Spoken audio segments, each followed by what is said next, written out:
401k to physical precious metals, tax and penalty free. So don't wait. Just text the word FAITH to 989898 to get your free info kit on gold IRAs. Birch Gold Group is the only company I trust. There's no obligation. So text FAITH to 989898, and I pray this information helps you achieve prosperity and peace of mind. Rich Thomas weather brought to you by Wiley Sanders Truck Lines. Truckers, if you are looking for green grass, contact Wiley Sanders Truck Lines. In business since 1959 and still growing. Call today, 855-777-9785. Hi, everybody. We've got a forecast that's going to be getting hotter and hotter over the next few days. You know, today's high temperature 90 to 92, but closer to the middle 90s on Thursday and Friday. We'll keep the rain chances fairly low, 20% or less each day with lots of sunshine. Saturday's high up to about 96. More sun, risk of some widely scattered storms returning to the forecast by Sunday afternoon in the afternoon and evening. From the AMS Weather Conference in Myrtle Beach, Rich Thomas for Blue Water Broadcasting. At CB&S Bank, we've been meeting the needs of our customers since 1906. Need help setting up new business goals? Our line of commercial loans can help you achieve them. Go to cbsbank.com to find a location near you. All loans subject to credit approval, member FDIC, and equal housing lender. 1819 News.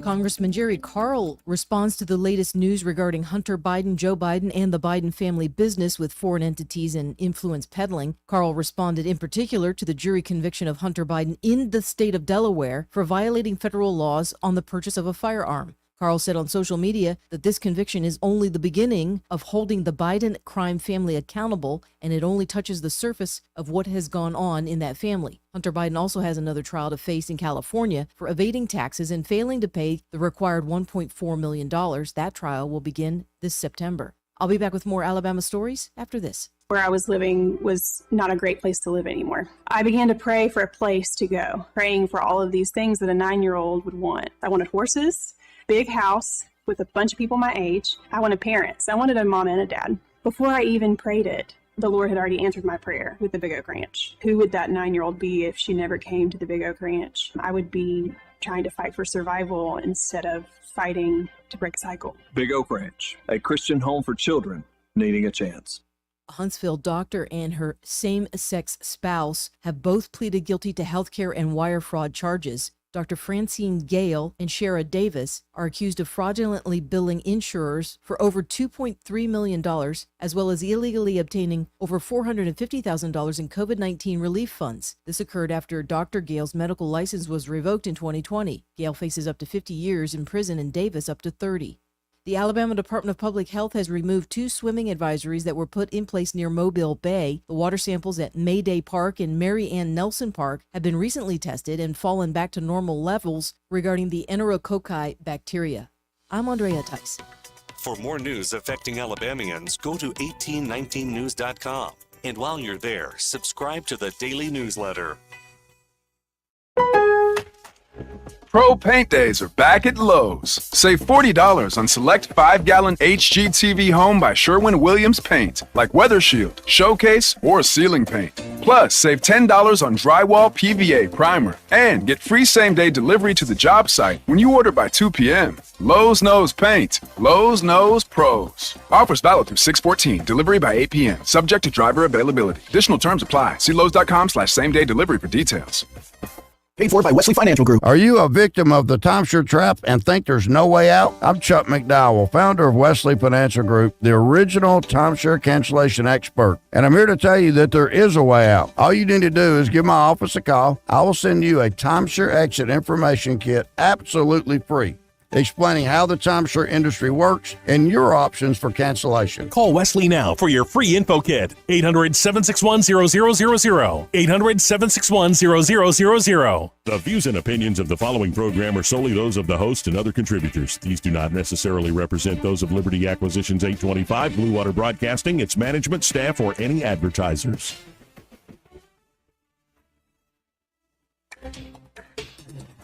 It's time for Montgomery's conversational radio show. It's news and views on News Talk 93.1 FM. To join the conversation, call 272-9228.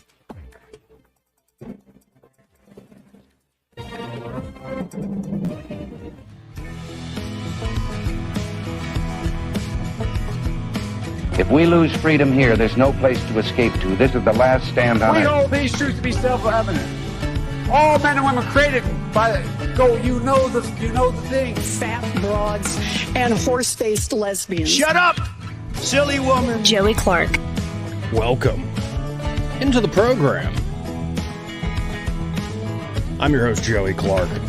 My trusty co-host, Eddie Bader, is in studio with me. How you doing today? I'm doing well. How are you doing, Joey? I'm all right. You're looking good today. So are you.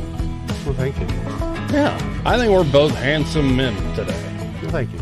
Or we just feel better. I don't know if we got better looking. Well, I got out overnight. and got some early morning sun, so I feel better. Oh, yeah, that's a real thing. Yeah, it is. Did you walk with your shoes off? Well, I was flying the drone this morning, so the grass was too wet to walk with shoes off. But Playing with your drone, yeah. That's a good idea. I might try that tomorrow. Well, as is tradition now on Wednesdays, let's kick off the show with Jeff Poor. He's the host of the Jeff Poor Show there at 106.5 FM in the Mobile, Fairhope area, and of course also the editor-in-chief at 1819 News. Jeff, how you doing this afternoon? Doing well, Joey. How are you? I'm doing all right. Did you get some sun today, or are you feeling good-looking today? No. Well, that's never the case. But I don't know. I'm in a kind of a cave here when it comes to the Fairhope Bureau of FM Talk 106.5. That's fair. I'm one who's known to frequent caves. Eddie can attest to Yes. that. I like the lights turned down and just relax. But so, of all folks I could talk to on this show, I think you would be best on this conversation about what's happening to the one, the only Steve Bannon. And, we're speculating here, but you could say have some informed speculation on what Bannon is going through right now and what he thinks going through that man's mind. For the audience doesn't know, you worked with Steve for a while, right? 3 years, and it was a very difficult 3 years. I went from working from 2010 until 2013, working for Tucker Carlson. And then December 2013, I go to work at Breitbart, which was under the leadership of Steve Bannon. And now he was there till he went to go work in the Trump campaign right after the Republican convention in 2016. But if y'all remember, he also came back for a brief period in 2017 after he got fired by the Trump administration. They brought in a new chief of staff, if you recall. But yeah, I know Steve pretty well. So what do you think he is thinking right now with this? I know the recent news is they're appealing the prison sentence thrown his way, but do you think he really is the happy warrior he is presenting himself publicly? Yeah, I do. I know him pretty well now. It's not all smiles like it was during that Tucker Carlson interview he did recently, but I do think that he is embracing this. He does see it as serving his country, as he says. But I mean, the Steve Bannon you see on the War Room and all that. I mean, he's a very hard heart. He's competent, and he's a good leader. But he's very hard to work for. I'm just telling you, the 3 a.m. phone calls and the stuff like that. I mean, he never shuts down. See, that's my sense of the man, and God bless you for being in the trenches there, literally, with that guy. That's a tough way to work, but it makes me wonder if, say, jailing somebody like Peter Navarro, jailing somebody like Steve Bannon, aside from the whole conversation about Trump being thrown into jail, does that wake up, say, a certain segment of the conservative movement or the populist movement? I don't know. I think there's some panic setting in right now and we were talking about this a little bit on the left. I think that the Trump conviction may have been more of the spark there. People know who Navarro and Bannon are, but they really know the lawfare. I mean, it doesn't get any more clear what's going on here than what they did in New York State. Absolutely. So what's your sense of that with, it doesn't seem to be working for the left, for the establishment, taking out Trump this way? Right, and here's how you could tell. Well, number one, we're what, a week and some change removed since the conviction came down. They are not talking about this hardly on the news. They're talking about Supreme Court justices on the liberal networks There's a little bit of Hunter Biden out there. I'm not buying any of that right now. But honestly, I think there's a little bit of panic sitting in. Rachel Maddow talking about being worried about being put in a camp. Same with AOC. I mean, all of these different things they are trying to do. I think they woke up a couple of days ago and said, holy cow, he's only, Biden's not moving any.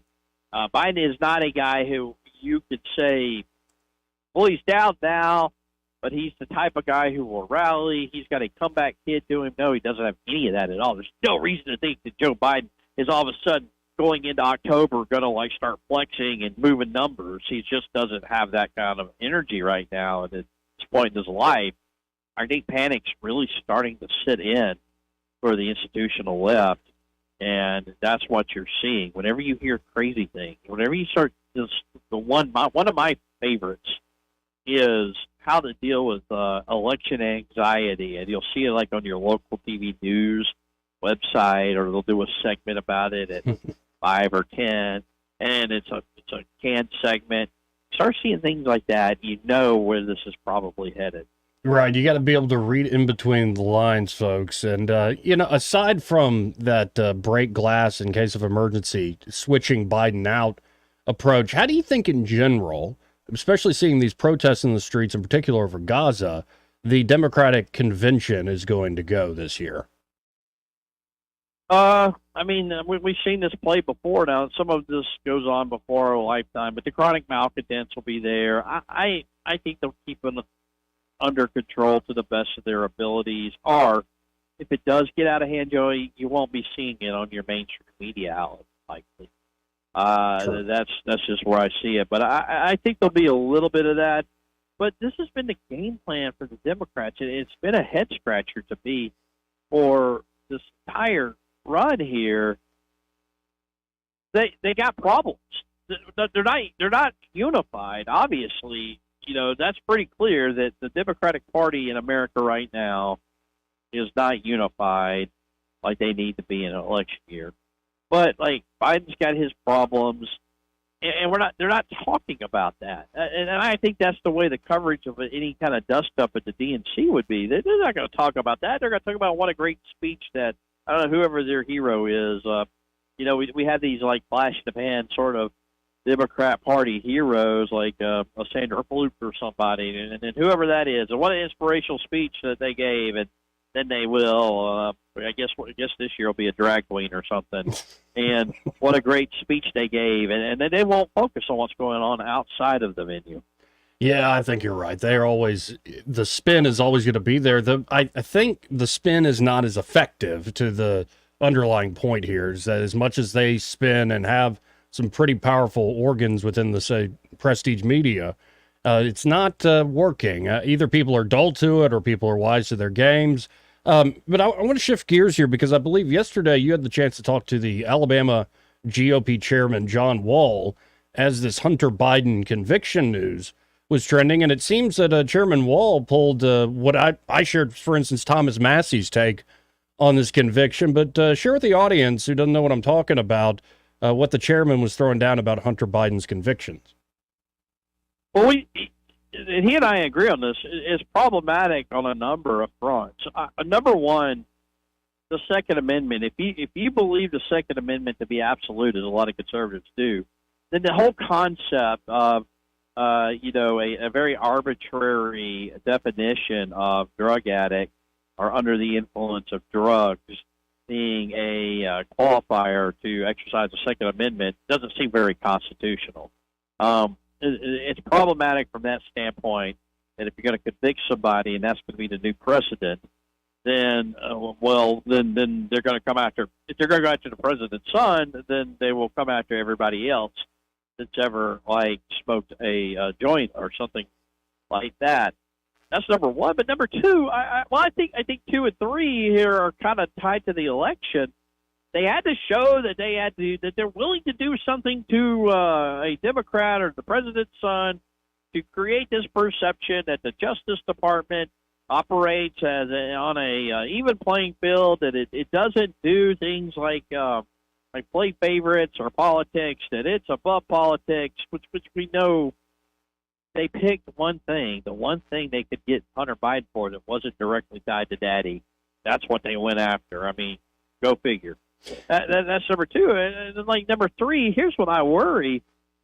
I don't like at all the way some of these Fox News hosts have been covering this by, like, sneering and snickering at Hunter Biden's struggles with his drug addiction. Look, people do dumb things when they're under the influence of drugs, under the influence of alcohol, as you and I both know, Joey. Oh, yes. And I feel like when you try to take advantage of a substance abuse problem, it's just not a good look. Even if you are bothered by the morals of it, it's not really about what you and I think. It's about what the voters thinking. And a lot of people have someone in their life that has, similar problems to Hunter Biden. You go after him too hard, you create a sympathetic figure. And is that really, especially with a family? The Bidens have been through some tragedies. Now, they haven't been able to get around it like the Kennedys, but, like, you look at Hunter Biden and being in that car wreck, losing his mom and a sibling, and you look at him losing his brother later on, and you look at what's happened in his life, and you don't want to say, well, that excuses everything, but in the minds of a lot of people, they're going to see that, and they're going to know, like, well, maybe there's something to this, and they're not going to, they're going to create a sort of a, I don't want to say a martyr, but somebody who looks like a victim, and they're not going to, it's not really going to work for Republicans when you have, like, Jesse Waters or whoever just kind of laughing at him about all the dumb things he did while under the influence. And then documenting it. And I mean, what a mess. The Miranda Devine book in particular, called The Laptop from Hell, is quite a read, folks. Quite a read. And in some ways, I went away saying what a piece of work this guy is. But also, I did have some pity, to your point, that it seemed like his job within the family sort of led him to all these pathologies. And, of course, folks are going to say, I think Anna Navarro of The View famously said, oh, Joe just loves Hunter, and the Republicans are being mean. And this is right to your point, but it also seems like we can't put the genie back in the bottle or the toothpaste back in the tube. Everybody's fair game. You earlier mentioned the hits against the Supreme Court, but it's not against just, say, Alito himself or Justice Thomas himself. It's against their wives and secretly recording their wives now. Like this, am I wrong? Is this a new thing, or is this always been kind of fair game? I think it's a dumb thing. No, there is no way that you're going to get these Supreme Court justices to recuse themselves. They can flip you the bird, and you can't do a damn thing about it. This is just noise trying to discredit the court, because they know, the institutional left knows, that this January 6th fiction is about to fall apart once the high court looks at the appellate court in D.C. and the lower court in D.C., and once they look at the legal reasoning and the due process violations and everything that went on with J6 and the way they got to where they got, taking away some of these rights of these inmates or the incarcerated here, it is going to come crumbling down, and they are worried about it, so they're starting early, guys. They are trying to hurt the credibility of the Supreme Court, and I don't think that's going to work. The Supreme Court's going to do what the Supreme Court's going to do. Now, later on, politically, it may give them license to try to expand the court or pack the court or whatever, but right now, there's just no way this is going to work. Well, and I almost imagine they are very worried about this case that could overturn the Chevron doctrine precedent.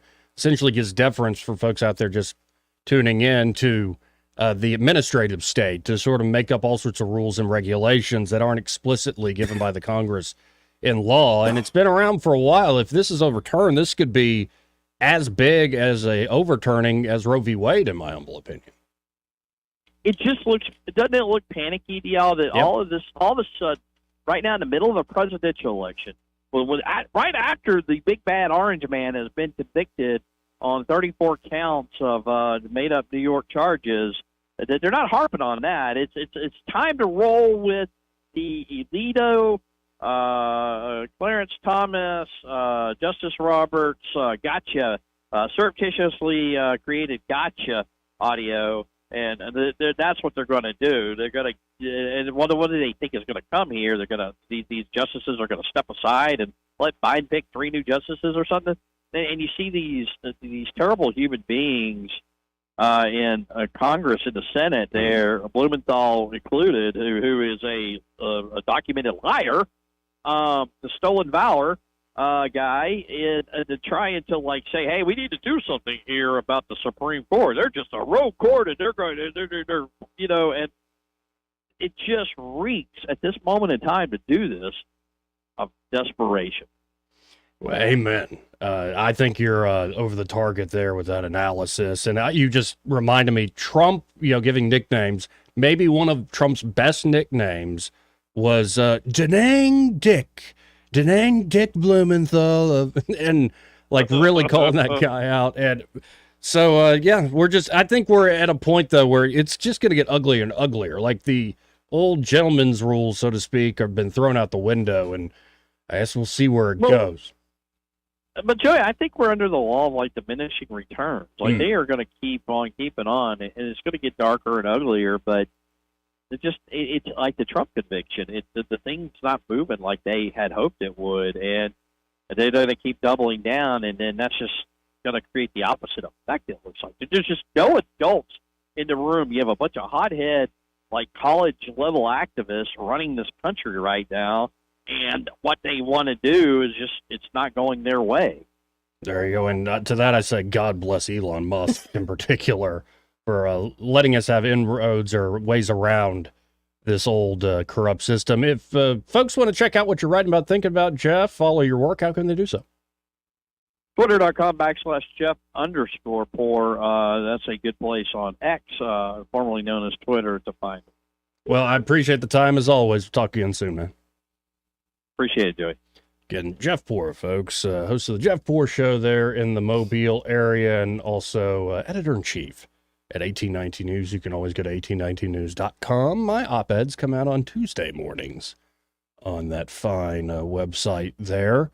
I mean, what's your sense of that, Eddie? Like the diminishing returns point Jeff just made. Like, we're stuck in our own small world. Right.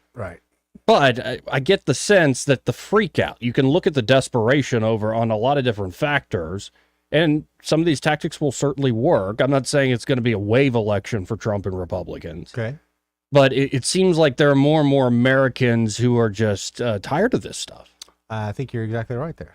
And my thing is, and I know we all agree differently on this, I don't take my foot off the gas when it comes to Hunter. Yeah? No. Double down until there's nothing left. Because if the shoe's on the other foot, and when the shoe gets on the other foot and has been on the other foot, right, what happens?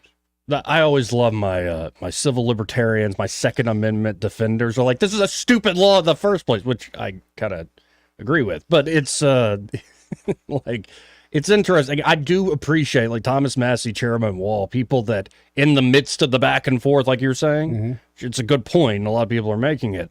I like the folks that stand on principle in the midst of that back and forth storm. I can't stand the fact that, and we're getting away from it here in the U.S., where we have laws and now we're quick to say, well, I don't like that law because they're trying to apply it to me. Yeah, right. I'm tired of that. These are the laws that we've all agreed to that we all have to go by. Yeah, but aren't you in my camp that we have too many damn laws? Oh, I agree 100%, but we have no one out there willing to take on that case. So I can't say. We need more of it. Yeah, I can't say, hey, Joey, I agree with you because I do, but I can't very well say, Joey, you can get away with it when I know they'll come after me for the same thing. Right. And maybe that's how we get these laws changed. When you go after people for ridiculousness, maybe someone will stand up and go, hey, this is just kind of dumb. This part of the program brought to you by Clearwater's Property Management, brand new sponsor of the program. And what Clearwater's can do for you, run by Reed Waters, great man, they can do tree removal service. So tree removal could be tree trimming as well, or stump grinding. So you don't have to necessarily do tree removal once it's, finally laying on your roof after a storm. Try not to get that far. In fact, you could probably tell. Oh, yeah. If it might break your heart. It might be an old tree that's really grown up tall. But if that thing's swaying 8-10 feet every time you have a major storm, it might not be the things on top break. It could be to root networks. There's all sorts of reasons you might want to get rid of that tree before it causes a big old problem to your home and property. If you got any trees, even small, ornamental trees that are rubbing against your house every time the wind blows, that's just causing damage to your house. Also, that lets pests into your house. They climb up the tree, they get on your roof. So you should always get those cut away, and they'll gladly do that for you. Yeah, the trimming is really fantastic work they do. And, of course, that stump grinding. Say you already had a tree fall, or maybe it was there, you just bought the place, you never dealt with it. Those stumps are ugly. Yeah, they are. It's just an eyesore in the middle of a great They'll yard. bring in the termites. And so you can get that ground down, so to speak.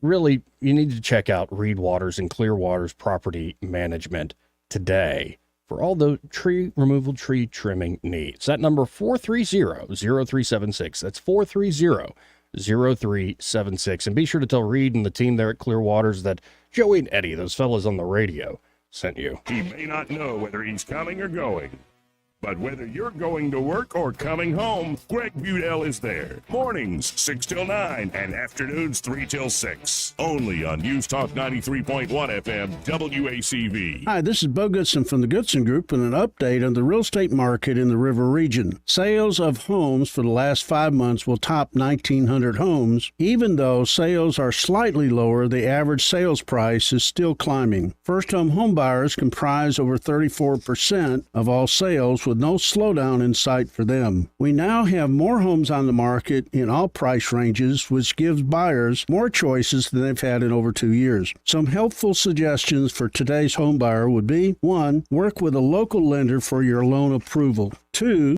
List 3 must-haves for your new home and seek to find properties to match your needs. 3. Work with an experienced and knowledgeable real estate agent to help you with your search, your showings, and receive advice on offers and negotiations. 4. Always use a licensed recommended home inspector when you find the home you choose. For all the details, call Bo Goodson at the Goodson Group at 221-2883 or 551-0225.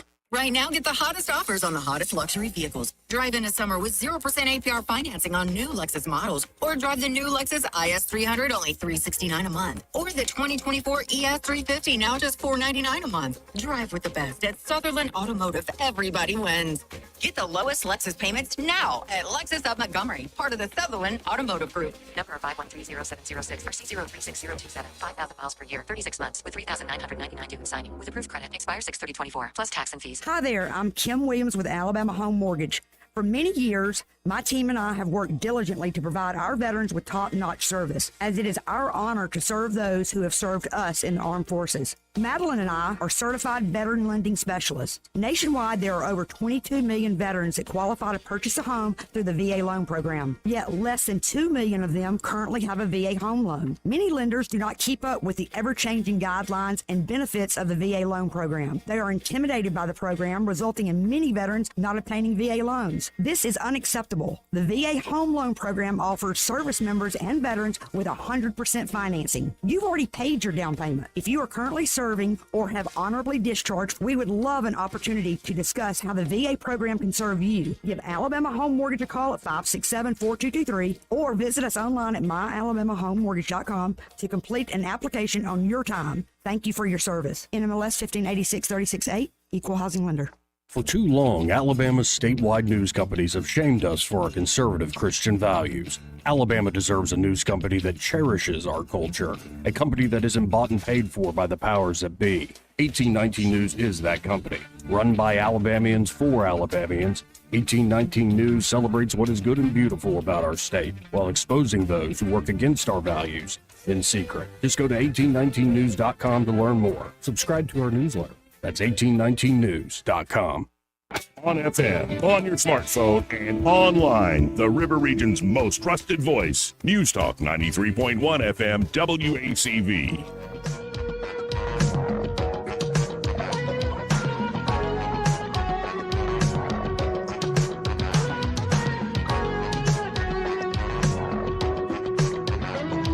Joey Clark. Welcome back to News and Views in the afternoon. I'm Joey. This guy here is Eddie Bader. How you doing, Joey? Doing all right. Erica Thomas of 1819 News, the editor-at-large there at 1819 News, will be joining us over the phone any moment now. While we're waiting on Erica, this part of the program brought to you by Montgomery Men's Health. And men, things can happen as we get older. In particular, problem a lot of men don't want to talk about is ED, erectile dysfunction. This is true, Joe. Or it could be an even more underlying problem causing ED. but also causing you to feel tired all the live long day. Feel like you're walking through your life in a fog, and just a decrease in your sex drive, loss of muscle mass. You're putting on weight much quicker than you were before. Yep. It could very well be low testosterone, and knowing whether you have low T is huge in combating some of these issues. And, you should make a testosterone and PSA check part of your annual Men's Health routine. Certainly. And that's what can happen there at Montgomery Men's Health. The providers there will conduct a testosterone-focused lab workup plus a consultation for only $99. And you'll get a PSA score. It's a great marker for prostate health without the usual invasive, You know what I'm talking about, the finger wag. Yeah. Yeah. And if you do, in fact, have low T, they have treatments there at Montgomery Men's Health that can truly change lives. Men can experience higher energy, better gains in the gym. Brother. Better mental clarity, improved sleep patterns, a faster metabolism. You usually even notice an increased libido. That's all right. And that's just a fancy Latin word for sex drive right there. Mm-hmm. So, guys, it's time to feel amazing. Hit your goals this year. I know we're halfway through the year. You still got time. You can actually book the same day that you call. That number, 440-3663. That's 440-3663. Or go to MontgomeryMen'sHealth.com to book your appointment today. Again, waiting on Erica Thomas of 1819news.com. But, some of the news headlines that caught my eye today, especially on the Twitter X, is Jerry West passed away. Yeah. True legend. He is the NBA. He's the logo, right? Logo, yeah. And more than just a stud of a basketball player, I think he was a incredible man. The way people talk about someone, especially in death, you get to see, I think the character that shone through. It's very easy for somebody in the public eye to either cloister themselves up or go crazy. Certainly. And I thought Jerry West, to the day he died, was just a class act. And you can tell by all the praise, all the tributes that are out there right now online. Now, some people are celebrating that May inflation eases to 3.3% amid economic shifts. Let me ask you, do we change anything again to measure this? Has there been changes in the way we measure? Well, it beat expectations by a tenth of a point. They were expecting 3.4. They got 3.3. And so people are like, let's not celebrate yet. Let's wait to make sure they don't revise the numbers. Well, and of course, the guy I trust, Peter St. Onge, he's been predicting for months now that what's going to happen is eventually you're going to get a number where Jerome Powell, the Fed chairman, and the Fed, board, Federal Reserve Board, they're going to eventually go, okay, we've got it back under control. We can lower rates again. And that's just going to pour gasoline back on the fire, and we're going to enter into the same pattern. Won't be the exact repeat, but history doesn't repeat, it does rhyme. And you hit that same pattern of stagflation. Because job numbers, we could get to Peter St. Onge here in a second, are not amazing, let's just say. Yeah. As somebody out there that sees it on the regular, yeah. Mm-hmm. And then, of course, we also have a Harvard study that's fueling debate on UAP transparency. You might remember those things as UFOs. Are we able to talk about those yet? Well, they're saying in the Harvard study that actually the aliens might be living amongst us. Like a Men in Black situation. Like they're already living amongst us. So do we, that being said, Harvard how do we study. take this though? Do we take this isn't the National Enquirer. Right. So do we take it like there's 10 of them amongst us? Or do we take it as in they're just blended in with the community and we don't know? Or is this slowly them slow walking to, hey, you're living amongst aliens now? Or and we've been running Harvard for several generations. Yes. Right. I mean, this part of this is nothing new, but there's got to be a hidden message in there. Yeah, this is slowly just letting out the secrets of high-level Masonic temple knowledge, right? Kind of what I'm feeling here, buddy. Or it really is the lizard people. Like maybe all the theories are true. Actually, every dimension, that's right. Every possible thought you could ever have, even if you just pulled it out of your backside, that manifested to be true in some dimension. I don't doubt it. And that's the thing. As silly as we used to think these conspiracy theories were. Who knows, man? Man, there's such a high percentage. It's like, oh, that wasn't a theory. Oh, that was what was happening. 272-9228 if you want to get in. But I think we have Erica Thomas here on the line. Hey, Erica, how are you this afternoon?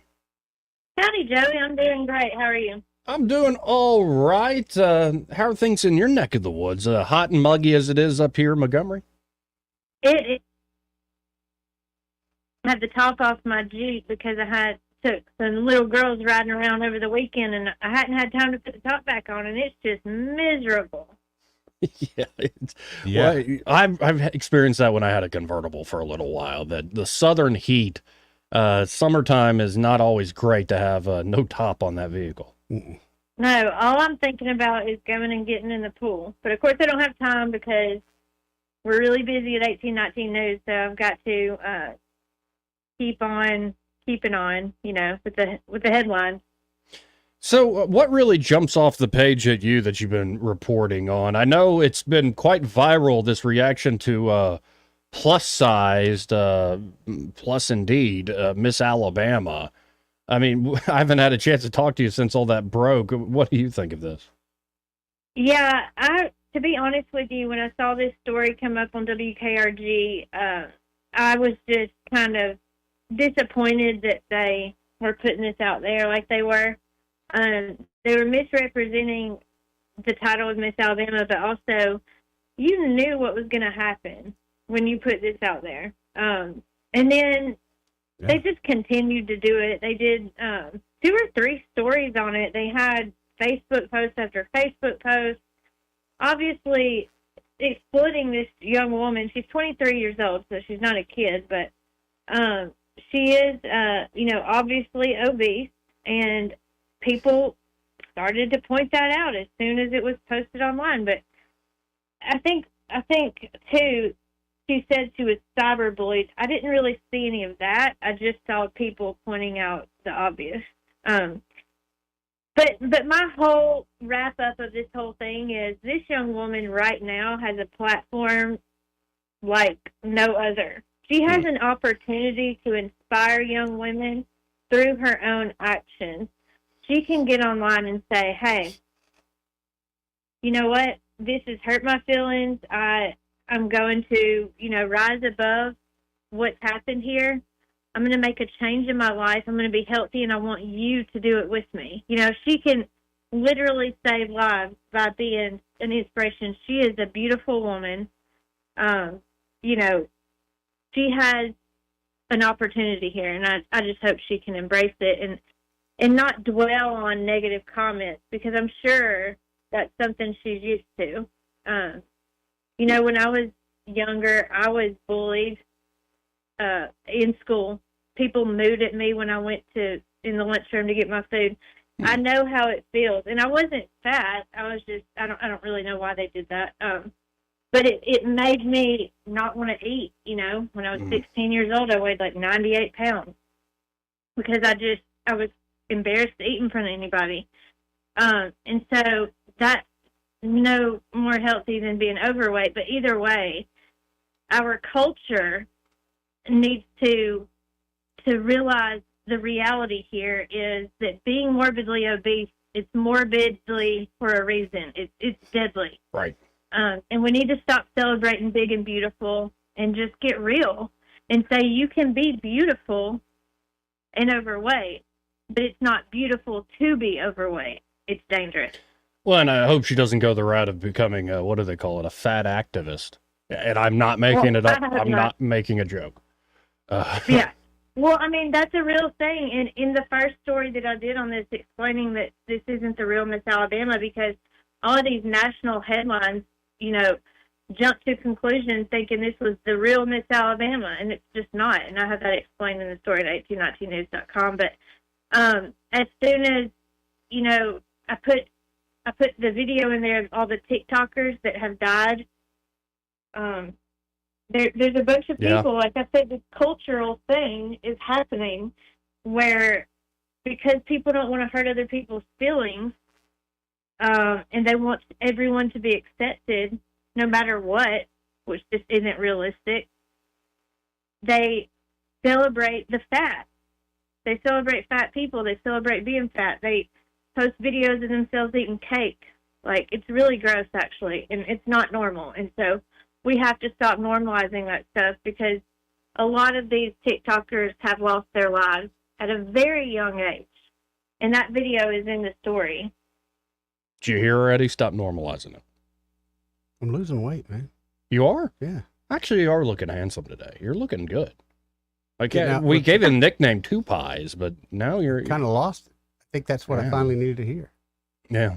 All right. Two Pies. This is true, by the way, Erica. Yeah, he's got a true. shirt. It even says it on my embroidered. shirt. The shirt he's wearing today is like a Huck fishing shirt, and embroidered on it, you got that custom put on there. It says Two Pies. I got it on there myself too. Yes, right. Goodness gracious. Oh my. And so I thought this story is just fantastic. Is Outdoors with Jay. It's a young man. He's only 13, but he's starting a road show where it's like wild animals. Tell folks about that. That's cool. Yeah, this kid is incredible. I had such a blast meeting him. He's in Baldwin County in Alberta, and they have a little farm out in the middle of Nowhereville. And when I drove up, I told him I felt like I was driving into like Jurassic Park. Like that's what it felt like. And then if you see these photos, he has all kinds of reptiles and amphibians. He's only 13 years old, and he has over 80 snakes, lizards, tortoises, and all kinds of stuff. He has a water monitor. I mean, it's just crazy all the things he has, and he handles them. He knows what he's doing. I didn't touch a single critter. I did wave at the tortoises because they're just incredible. But I'm scared of lizards and snakes and stuff. I don't know why. I don't want to be because they're really cute. You can see all the photos I took of Jay and his critters. They're just adorable. I wish I could be one of those people that just hold a snake, but I can't do it. And I've got it pulled up on the stream here, Eddie. You can see this. Look at that kid, I think young kid. That's great. I love the fact that it's going to inspire other kids to get out and do something. Yeah, and he got this bus. You can see the bus a little further down.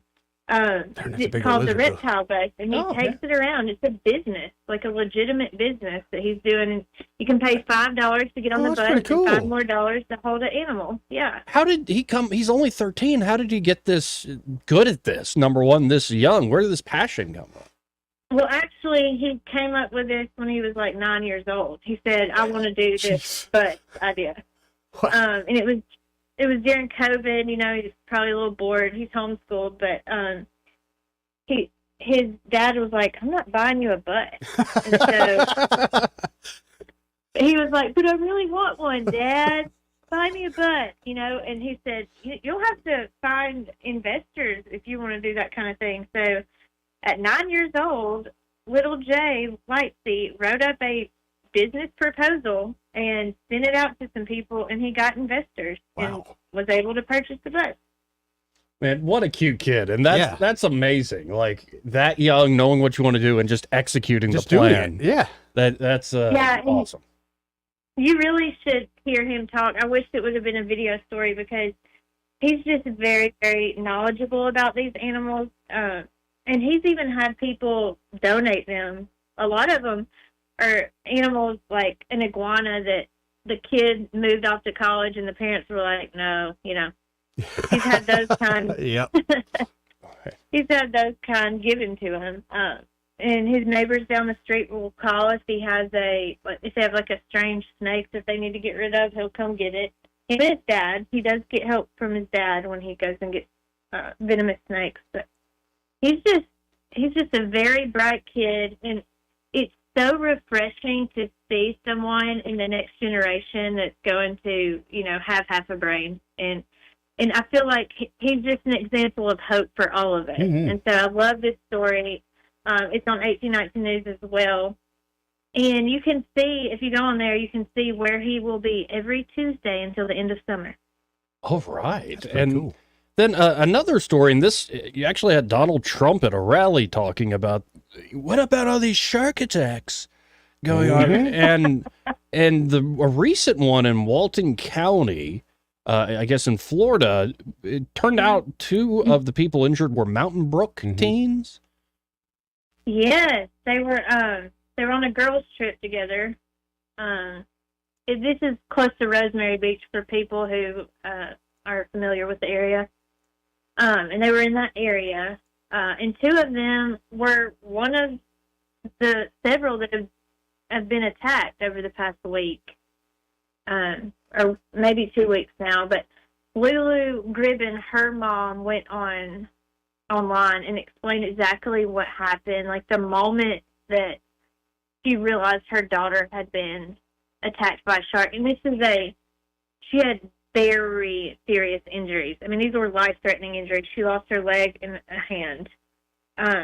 Just a beautiful young lady. And now really, what they're wanting is prayers for how to deal with this going forward. They want to encourage her. They want her to stay positive and know that there's more to her than her leg and her hand. She can be just as great without those. And at that age, it would be very difficult. So, they're just asking for prayers. And that story is very, very tense. Like the moment that she looked down and saw it was her daughter with blood everywhere. I think it's a good story though, because they have already taken this negative and turned it into a positive by saying, we're just so thankful. We're so thankful. So no matter what you're going through, somebody's always going through something worse, but you always can be thankful for what you do have. And that's kind of the lesson here. Yeah, and it's great to hear that she's all right. I can't imagine the trauma that will probably stick with her for a while, I can't imagine that happening to me and how I would react. That's just crazy, but it sounds like the family and everybody is making the right foot forward using it. And so and it's this good to hear. sweet girl, her mom said she was more worried about her friends than she was herself. Oh, wow. And I love that part too. So, well, prayers for her healing. Amen. Well, I'm pretty much out of time here, Erica. If folks want to check out we just scratched the surface of all the stories you've been doing lately. If folks want to check that out, how can they do so? Just go to 1819news.com and you'll see all of our stories. If you click on my name, you can see all of mine specifically. But like I always say, we have an amazing team at 1819 News. We're all over the state. We are covering the things that you're not going to see anywhere else. So definitely go check us out, 1819news.com. Well, appreciate it. We'll talk again next week, if not sooner. Thank you. Thank you. Bye-bye. Erica Thomas, folks. Always great having her on the program. We do have to hit this break. Be right back. Want to carry News Talk in your pocket? Download the News Talk 93.1 app from the App Store. Available on iPhone and Android. Never miss a moment. Download now. The Rich Thomas Weather Network, brought to you by Montgomery Paint and Body. From a little fender bender to total body repair, MPB will fix it good as new, maybe better. For over 35 years, the Turner family has been getting you back on the road. Call 279-7325. Everybody, we've got a forecast that's going to be getting hotter and hotter over the next few days. Today's high temperature 90 to 92, but closer to the middle 90s on Thursday and Friday. We'll keep the rain chances fairly low, 20% or less each day with lots of sunshine. Saturday's high up to about 96. More sun, risk of some widely scattered storms returning to the forecast by Sunday afternoon in the afternoon and evening. From the AMS Weather Conference in Myrtle Beach, Rich Thomas for Blue Water Broadcasting. Do you have big plans this summer? Dive into summer with an ASE Credit Union vacation loan. Whether you've got a trip coming up, projects at home, or just need a little extra cash, we've got you covered. So don't put your plans on hold. Visit yourasecu.com or stop by and see us today. This is your roving reporter, and today I am talking with an elk. Hey man, Mr. Elk, I was just wondering, what do elk do to take care of their money? Well, like most smart folks, we call David Ernest. You mean Alabama's most favorite asset preservationist? That's him, man. We call him up at 334-279-7431 or 205-479-0839. I see. Yes, he is our preferred money man. The money man with the money plan. You've been paying attention. Well, could you give us those numbers one more time? 334-279-7431 or 205-479-0839. And I just want to try to give you a heads up, man. Oh, what's that? I'm not an elk. Not an elk, huh? Well, then, pray tell, what are you? Knights of Columbus. I am not even going to make a comment. Well, the baby liked it. Hi, I'm Ray Bowles from Prattville Carpet. If you're looking for waterproof carpet, hardwood, laminate, vinyl plank, or ceramic tile, call us today for your free measurement. Prattville Carpet is a family-owned flooring store that prides itself on personal service, quality products, and guaranteed installation. From beautiful hardwood floors to luxurious smart strand carpet, Prattville Carpet has you covered. Call, come by, or online at prattvillecarpet.com. Prattville Carpet, we're more than just carpet. Summers are fun, so how do you make this summer really stand out? You drive into summer in a new Toyota from Toyota of Montgomery. Make it the most memorable and the most fun summer ever with exceptional offers on the 2024 Toyota Corolla. Now just $207 a month. Or the hot-selling new 2024 Camry, only $285 a month. And the fun for everyone new RAV4, just $315 a month. You don't have to drive in your old car anymore. Toyota of Montgomery is paying up to $5,000 overbook value for your trade-in, so you can have the most exciting summer you've ever had. These hot deals on new Toyotas won't last. Drive with the best at Sutherland Automotive. Everybody wins. So get to Toyota of Montgomery today. Online at toyotamontgomery.com. Part of the Sutherland Automotive Group. Corolla LE TSRP 2023. Camry LE TSRP 30,703. RAV4 LE 31,173. 12,000 miles per year for 36 month lease with $499 due at signing. $0 security deposit with approved credit. Excessive wear, tear, and mileage will affect trade value plus tax, tag, title, and $995 with approved credit in 7/1/2024. When news happens, you'll hear about it first. The River Region's most trusted voice. News Talk 93.1 FM WACB.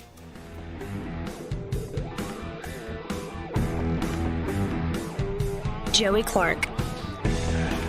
Welcome back to News and Views in the afternoon.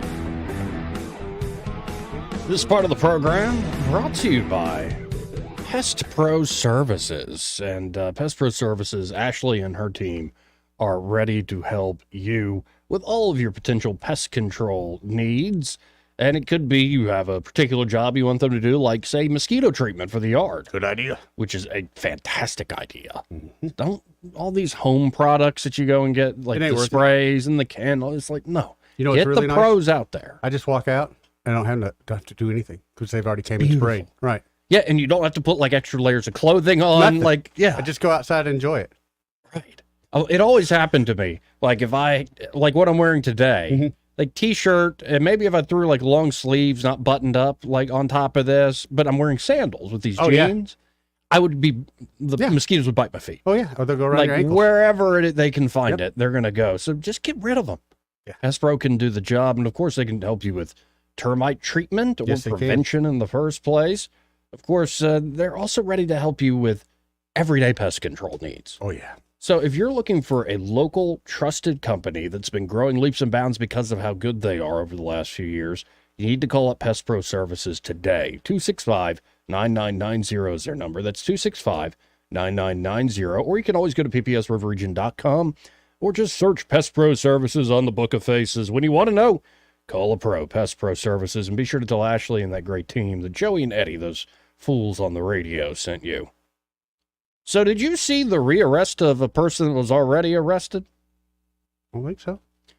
A suspect in the Montgomery shooting that left a woman paralyzed, Amy Dix, rearrested for stealing a handgun on the same day she made bail. Yeah, I did see that, Joey, and it kind of made my morning, to say the least. I fired off a few emails to some people with that on there. And her name's Jamesia Ford.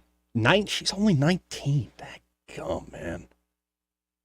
And apparently she was released on $15,000 bond on May the 22nd. According to a new arrest warrant in Autauga County, on the same day of her release, she attempted or succeeded in stealing a Glock 19 handgun. I thought that she did do it.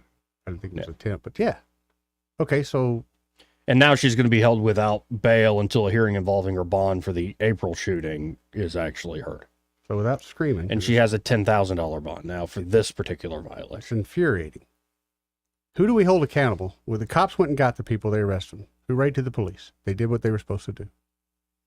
Who is responsible for these people not being held in jail? Because it's the same people every single time that recommit. So who do we talk to? Darrell Bailey says it ain't him. In fact, he went to MPD and said in that article, I tried to give them more charges to hold these people in jail longer. and they didn't cooperate. So who is it? Who is it that's so comfortable with crime running out through the city? Right. There is somebody, and there's supposed to be a council, the city council. What are they doing? What are they doing? Yeah, so Darrell Bailey's saying that it's actually the police that suggest the particular charges. In the article, when they first arrested those folks, Darrell Bailey said that because they were out 24 hours, it was open, and he said that he was working with the MPD to try to get more charges so they would be held in jail longer, and MPD did not cooperate with him. If I'm wrong, somebody tell me I'm wrong and prove it to me. But that's what I read. So all these people that complain at Darrell Bailey, why are you complaining at him? Who? Give us who? You got the city council and the mayor. All right? And the police department. Who? Which is more under the mayor, but also they should have their... ideally, in an ideal world, your police have their own kind of internal leadership and structure and way of doing things. I think we all like to dream that in this case, but the reality of it is not it at all. We're not there at all. And when you have a mayor that's saying, it ain't my fault, then whose fault is it? If I don't know, then somebody else has got to know. Well, I believe we do have a city councilman stopping by. Love that guy, too. Councilor Szymanski. And we do like Andrew Andrew's a good guy. quite a bit. And then tomorrow at 2, as so far as the plan, the mayor of Montgomery, Stephen Reed, will be on these airwaves. Maybe he can explain a few things. That'd be great. Sure. That's the point of doing these things. Oh, good. You all right? No. I can tell. Piss me off all You're over again. angry right now. Well, it just... I get Look it. at the world we're living in. We all know. I mean, it's not just here in Alabama, but we got to start somewhere. We all know things are not going the way they should go. And what are we doing to change it? Right. Now we're talking about it. Mm-hmm. You know how I feel about it. At some point, something's going to give where it's like the state, I think, is not going to abide this in the capital city for too much longer. And that's how sad it is. I'm a citizen hoping that the state steps in and takes over. Right, which is not ideal. No, by that's any not means. what we want at all. I think it's a nuclear At this point, I'm hollering for martial law. I mean, yeah. Well,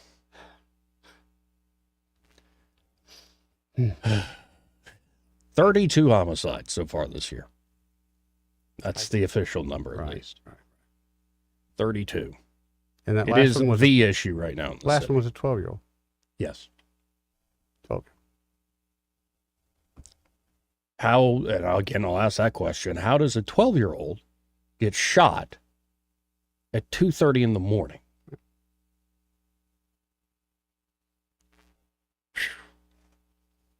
A lot of questions for leadership and the folks that have signed up to serve this city. And we'll be asking those questions. You'll stay tuned. More news and views in the afternoon after this top of the hour break. Broadcasting from the Riverside Chevrolet Master Control Center, this is WACV Cusana, News Talk 93.1 FM. When it's Chevy, it's Riverside. With SRN News, I'm John Scott. The White House says President Biden and President Volodymyr Zelensky will sign a security agreement between the U.S. and Ukraine when they meet on the sidelines of the Group of Seven summit. Inflation in the U.S. eased in May for a second straight month. It's a hopeful sign that a pickup in prices that occurred early this year may have passed. Consumer prices, excluding volatile food and energy costs, the closely watched core index, rose 0.2% from April to May. That was the smallest such increase since October.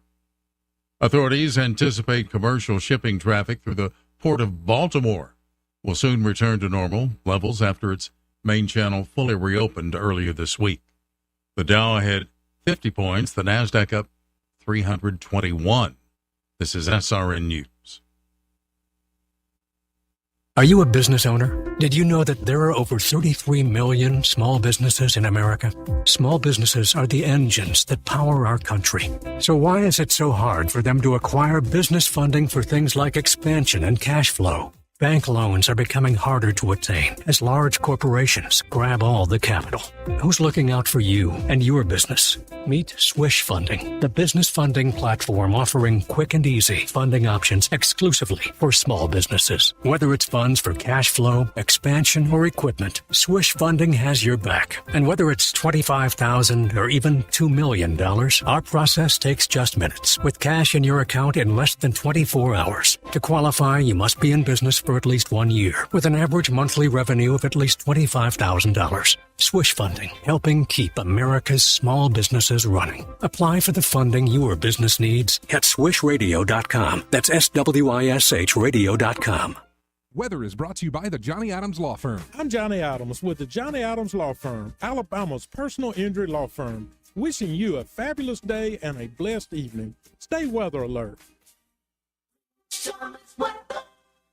Hi, everybody. We've got a forecast that's going to be getting hotter and hotter over the next few days. You know, today's high temperature 90 to 92, but closer to the middle 90s on Thursday and Friday. We'll keep the rain chances fairly low, 20% or less each day with lots of sunshine. Saturday's high up to about 96. More sun, risk of some widely scattered storms returning to the forecast by Sunday afternoon in the afternoon and evening. From the AMS Weather Conference in Myrtle Beach, Rich Thomas for Blue Water Broadcasting. John Bobo with Capital Tractor. Don't miss our great package deal right now on a 25 horsepower Kubota tractor with front end loader and more. All for 0% APR 84 months with approved credit. Now through September 30th, 2024. See Capital Tractor or go to KubotaUSA.com for more details. From the Blue Water Broadcasting News Center, these are today's top stories. One of the suspects in the Atlanta highway shootout that paralyzed a woman in April is back behind bars. 19-year-old Jamisa Ford has been charged with theft of property in Prattville and is currently in the Autauga County Jail. A judge ordered Ford to be held in custody until her bond hearing for the April 12th shootout. A person armed with a knife was shot to death by Opelika police on Interstate 85 Tuesday afternoon. Police responded to a traffic accident involving an 18-wheeler and a car just after 2:30 and were confronted by a person with a knife. Authorities said the man then charged at officers, causing them to shoot the suspect. A fatal shooting from earlier this year has now been reclassified as a death investigation by Montgomery Police. A homicide investigation originally began on February 27th when 34-year-old Cortavius McLean was found dead of a gunshot wound on South Court Street. Police have not revealed why the investigation was reclassified. From the Blue Water Broadcasting News Center, I'm Sky Mosley. This hour of news and views is brought to you by our good friends at Alabama Home Mortgage. Alabama Home Mortgage, 567-4223. Visit them on the web at myalabamahomemortgage.com. NMLS number 1586368, an equal housing lender. Honey, I got my bonus check today. That's great, sweetheart. Let's book that Hawaiian vacation right now. Actually, I was thinking more like an electrical upgrade for our house. What? It's not all that glamorous, but updating your home's electrical system is a great investment, enhancing its value and your safety. The panel and wiring in most older homes were not designed to meet modern demands. The experts at Crosby Electric can update your system to give you peace of mind. Sorry, honey, but I just want to feel safe in my own home. Faulty wiring and electrical equipment are among leading causes of most home fires. Crosby Electric will make sure your panel, meter, circuit breakers, and receptacles are up to date. I can just see us lying on the beach at Waikiki. And I can see us lying in our own bed, knowing we're safe. Okay, but next year... I'll dance the hula in a grass skirt. All right. Sleep well with no electrical worries. For a free home assessment, visit crosbyelectric.com. The views and opinions of the following program are solely those of the host and other contributors. These do not necessarily represent those of Liberty Acquisitions 825, Blue Water Broadcasting, its management, staff, or any advertisers.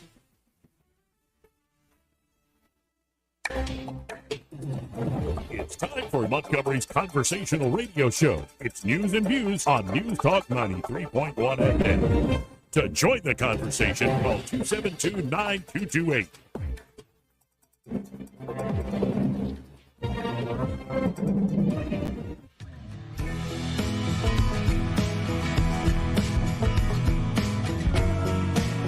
Joey Clark. Welcome to the second hour of the program. And we've got a full house here, as has become a bit of a monthly tradition here on the show. We have Councilman Andrew Szymanski here in the studio with us. Councilor Szymanski, how you doing, sir? I'm doing very well. It's good to be back. Yeah, good to have you on. And we've just gotten some calls rolling in because we've been just brought up how one of the folks who was involved with the Amy Diggs shooting reoffended, trying to steal a Glock 19. And then the lines lit up. So let's go to Simpler Days real quick. Sure. Hey, Simpler Days. Good afternoon, gentlemen. How you doing? Basically, you have two choices now if you want to stay in Montgomery. You can accept that there's nothing that we can do, as we've been told, or you can move, as people are moving and the population is less than 200,000 now. So basically, those are your two choices, because we're not going to get any help from everybody wants to point fingers at each other. I was with the Montgomery Police Department for 34 years. The last 10, I supervised a unit that investigated violent crimes. We had a standard bail form that we would fill out, and then we created a supplemental sheet to that bail form that would ask for higher bail. And a lot of time, the investigator would say, well, LT, why we got to fill out this supplemental form? I said, well, if you walk into the judge's office and Judge McLemore, one of the other judges, would say, why do you need higher bail? Here is your probable cause. Here's your reason. But if you never ask for higher bail, guess what? You'll never get it. And there should have been an excessive bail. There should have been asked for, and there should have been a leg monitor on her. But see, we don't do those things, and then we wonder, well, there's nothing we can do about it. That is BS, and it's being sold by everybody, pointing fingers, instead of getting somebody down there that knows what they're doing. They got 2 homicide investigators with the police department to cover all these homicides. It's only going to get worse, and you're getting ready to see a gang warfare that's really going to raise the numbers between people of color, Hispanics, and blacks. And it's coming. Somebody needs to do something, or either you can turn out the lights and it's going to be over. Y'all have a good day. Appreciate the call, Simpler Days, as always. Thank you. Yeah, and I just, like I told you off air, I wanted you to get a sense of the calls we get. And for instance, somebody who served that long here in MPD in this area, and let's keep in mind the reoffender here in this case is actually from Prattville. Mhm. So you also have to be thinking about it's all the local communities working together. But you've been in these council meetings that I've mostly been watching online. Just describe to me what you've seen. What's your take on, especially how crowded these meetings are and the community's reaction at this point?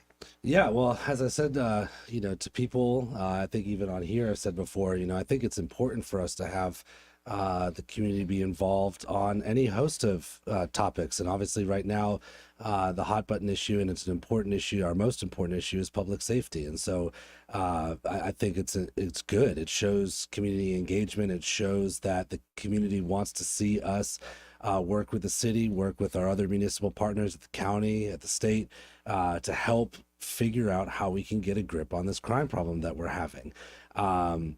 It was really easy in the beginning when we first got started and only 10 or 12 people showed up to council. It was kind of like a ceremony, right? You could show up, you raise your hand a bunch of times, and you go home. Hearing real feedback and passion feedback from the public is an important part. And really, that's what council gives people the avenue to do, right? It's their opportunity to interact with their local elected officials.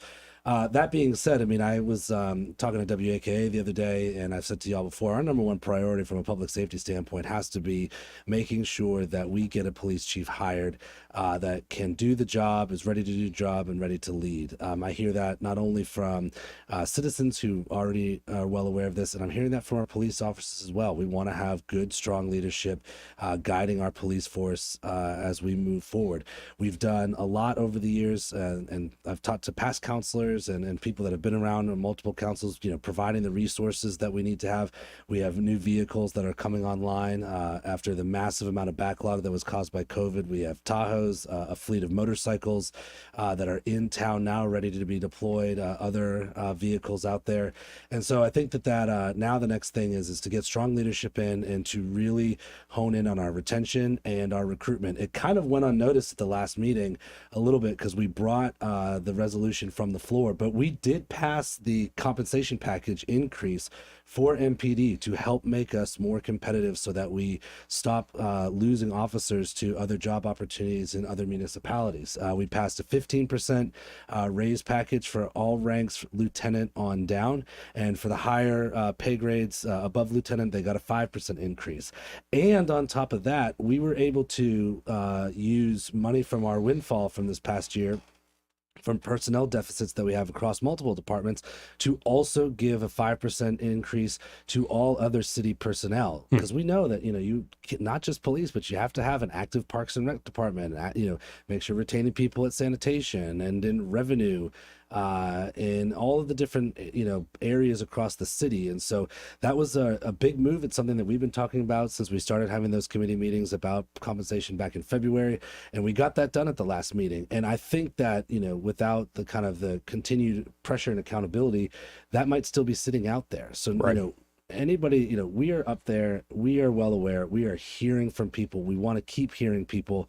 We're not ignoring all these voices that are coming to council. Well, and I was just about to ask with, say, in particular, public safety, my sense is not that we're in like a financial bind. It's not a money issue. We could always use more money for any project, right? Sure. But to me, it's not necessarily a money issue, given that y'all just passed this sort of thing.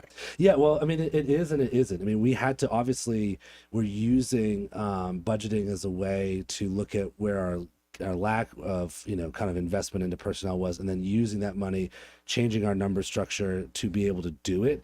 More money would be great. More money would be a way for us to do a lot more things. I know that, I don't want to use the T word too much, but, when you talk about things like an occupational tax, it's the reason why a municipality of the same size as ours, like Birmingham, has tens of millions of dollars more to do the things. And yet the city of Birmingham, I believe the last I heard, they're budgeted for 1,092 officers, and I think they have about 564 right now. So, money doesn't solve anything. And I know that. I've had many people say that it's not just a money problem. You're right. That's why, and you heard me at the last council meeting, ask the mayor directly, where are we on hiring our next police chief? What is the process? We know it's not done overnight. We know these things take a lot of time. There's a process to finding basically the CEO of your police department. They have to be well vetted. They have to be willing to move. All these different things. That is priority number one. And given that you asked that at the council meeting, are you privy to that process? Well, that's why we're asking it at the council meeting. And I know that with the last one, I had talked to some people that were around the last time, and there's the whole kind of like right now I've had people say you should really get the police chief from or so and so to apply for the job. It's online. It's on the city and county personnel job board right now. People can apply for that. They're going to take all of those in. They're also going to consult, from what my understanding is, with search firms. I know that the last time they put together, I think it was an 8-person committee that helped oversee the process. That's all going to happen again. That is what is supposed to happen when you hire a person who's going to be in charge of your public safety enforcement. So, again, also, folks, programming note, we'll have the mayor, Stephen Reed, on tomorrow at 2 on this program. So a lot of the questions that I think are most pressing directly go to the mayor's office. He's the chief of the city. Let's put it that way. Sure. But what's your sense in general? Because we need more officers, but when you look at why people go into this life of crime, I mean, some of it I put down to moral responsibility, and I think once we throw that out the window, it's kind of like we got to hold people accountable. But you can also see that little problems lead to bigger problems. So, when you look at, say, panhandling or homelessness, or you're looking at maybe portions of parks where people are hanging out and doing certain things, like it can be, to your point about across the board raise with personnel and all the above approach, not just getting more police officers. Yeah, I mean, I think that's very true, and especially when you're dealing with urban settings and areas where you have, issues with poverty, issues of, education. These things kind of go hand in hand, and it's not an overnight fix, right?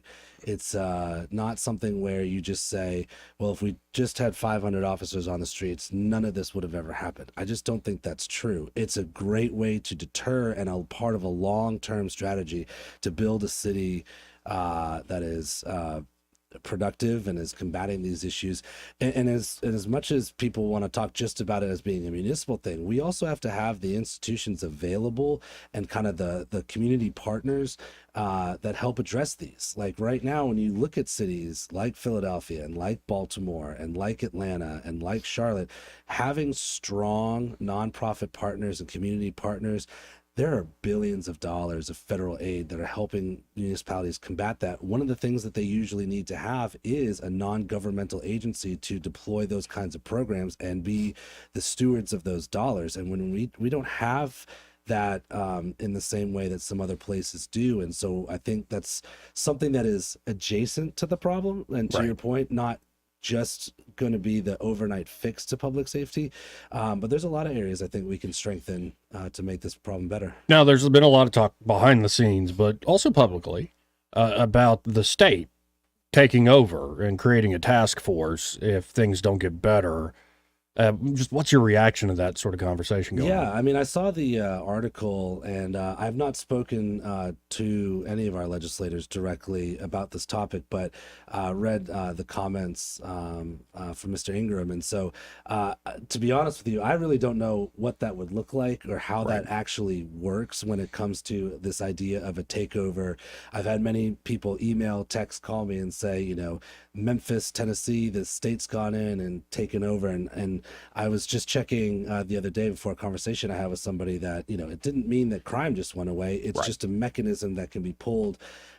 So they have not briefed us on what that would look like. And I've not had anybody say that it would invariably do this or not do this, that, this is how it works. So I don't want to misspeak on. But you don't have like a knee jerk in principle reaction. The state needs to stick it, don't I'll tell stick you its this, nose. our office, it's not, and I don't really see it as a sticking our nose thing. I mean, obviously you've heard that, Hal Taylor and Aaliyah have been engaged in helping us with public safety. The sheriff's department has been engaged.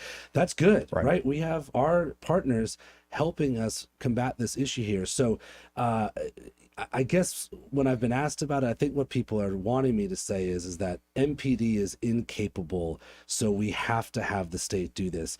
And my only pushback on that is I was out with some of our officers today dealing with an important issue. I was in the Garden District just a week ago with 4 officers that spent 2 hours of their time after work talking to residents about the issues that were happening there.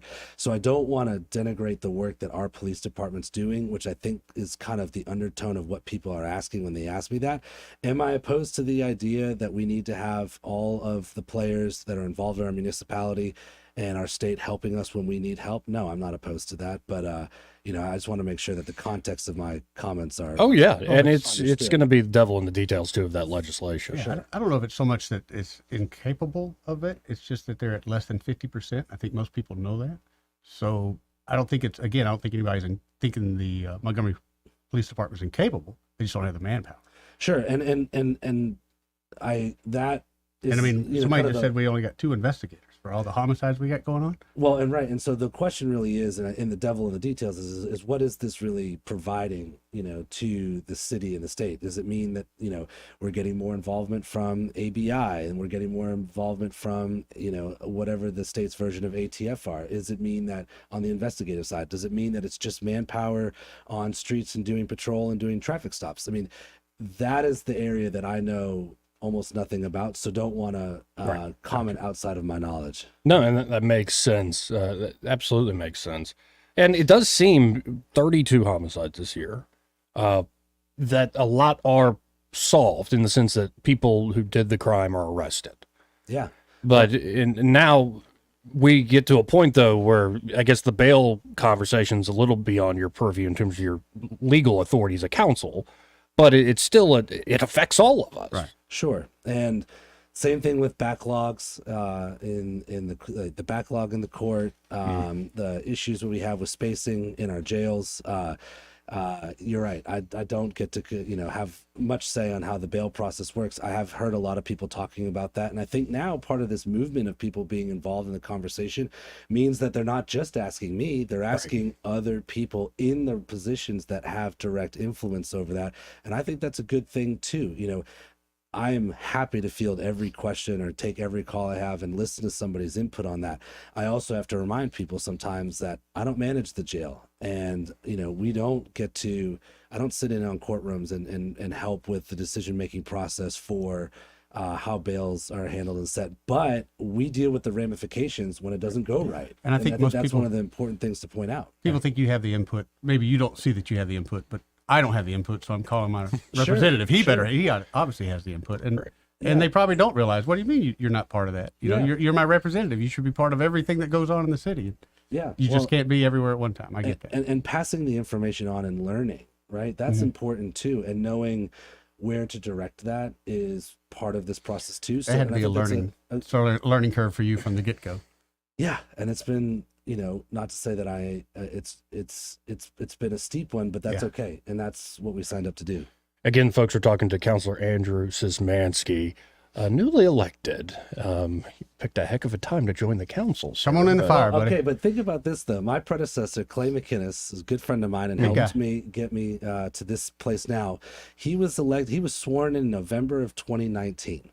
Oh, yeah, he got it wrong. And about the same amount of time gap, if you think about it, the same amount of time gap. Yeah. It was March 11th. I'll never forget because I bought my buildings up in Cottage Hill on February 28th, 2020. The state shut down on March 11th, I believe. Yeah. So you think about it. And Clay was very open and honest to me. He said, look, you're going to have these moments. For his was COVID, which we would all be phoning in from somewhere far away. And I guess in about March or April of that time, too, we were scrubbing our fruit with sponges and wearing gloves to the grocery store. 6 feet apart. The running toilet paper. It was a whole thing. So, but my point is that, again, everybody says it must be so difficult. Yeah, but that's what we chose to do. What you signed up for. And I'm happy to do it, and I'm happy to be available, and also I'm happy to come talk and listen to people when they want to hear my thoughts on it. I don't know when we have to go to a break, but just a quick plug. Next Thursday, myself and Councilor Riley, who's the councilor in District 4, our districts kind of lean up against each other. We're about to post publicly, but we're going to start a listening series that we're going to do where we're going to rotate each week location in District 7 and a location in District 4. Thursday evenings and one week, then the Friday mornings the next week, and then Thursday evening the next week. And we're doing that because part of what we don't get to do in council when there's a lot of people there is hear from everybody who doesn't sign up to, and doesn't feel comfortable getting up to the microphone, but has something to say. So we're creating an opportunity. My first one will be at Dirk's Filet and Vine. They've been gracious enough to stay open a little bit later, 5 to 6:30 p.m. on Thursday the 20th. And it's just an opportunity, an additional opportunity for people to come give us feedback, not just about public safety, but to talk about issues of public works, neighborhoods, whatever it may be, because I think it's important for people to really be engaged in this process. Now, of course, I'm going to ask the mayor this in much more detail tomorrow, but what was your sense of his $6 million ask for the crime intervention program? Sure. So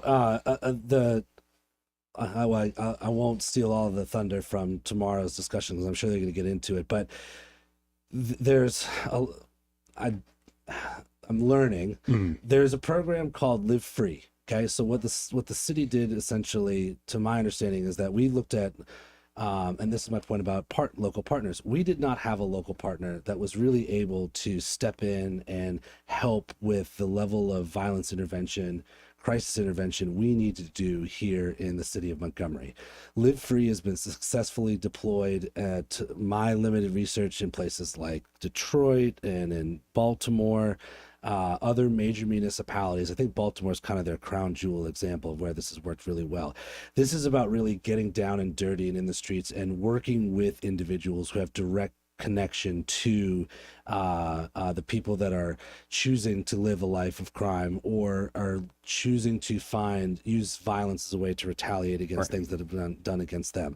The idea is to engage with roughly 1% of the population, which is on average what we think is the number of like bad actors. And so we are about 200,000 people. That's about 200 people, and it costs about $30,000 per person we're trying to prevent from committing future or starting to commit violent crimes. So essentially, this bubble is we need this money to be able to successfully implement and manage and oversee and employ and just basically execute on this live free model.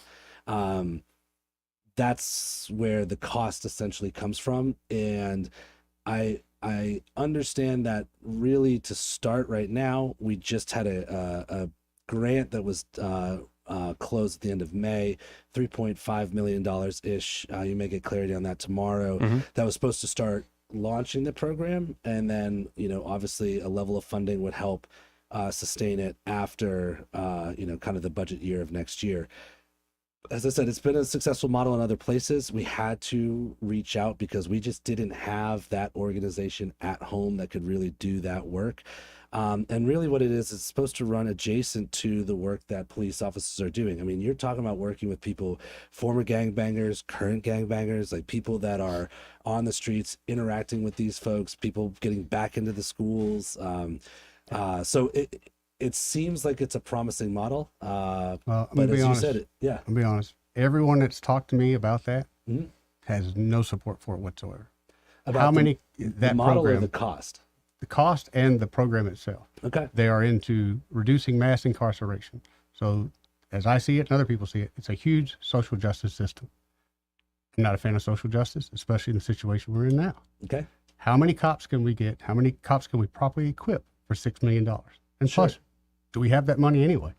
Well, do we have that $6 million laying around? I know you have a grant somewhere. That's great, but we still got to come up with the other half. Well, that's the important part, right? As I said, we have a $3.5 million grant to get this program started. That's ARPA money, right? And that falls in very specific 4 main buckets of where that can be funded. I have yet to have been given a presentation. I've just done my own. And again, look, here's always the where we're gonna struggle to really kind of figure out how to focus going forward. Is you're right. Okay.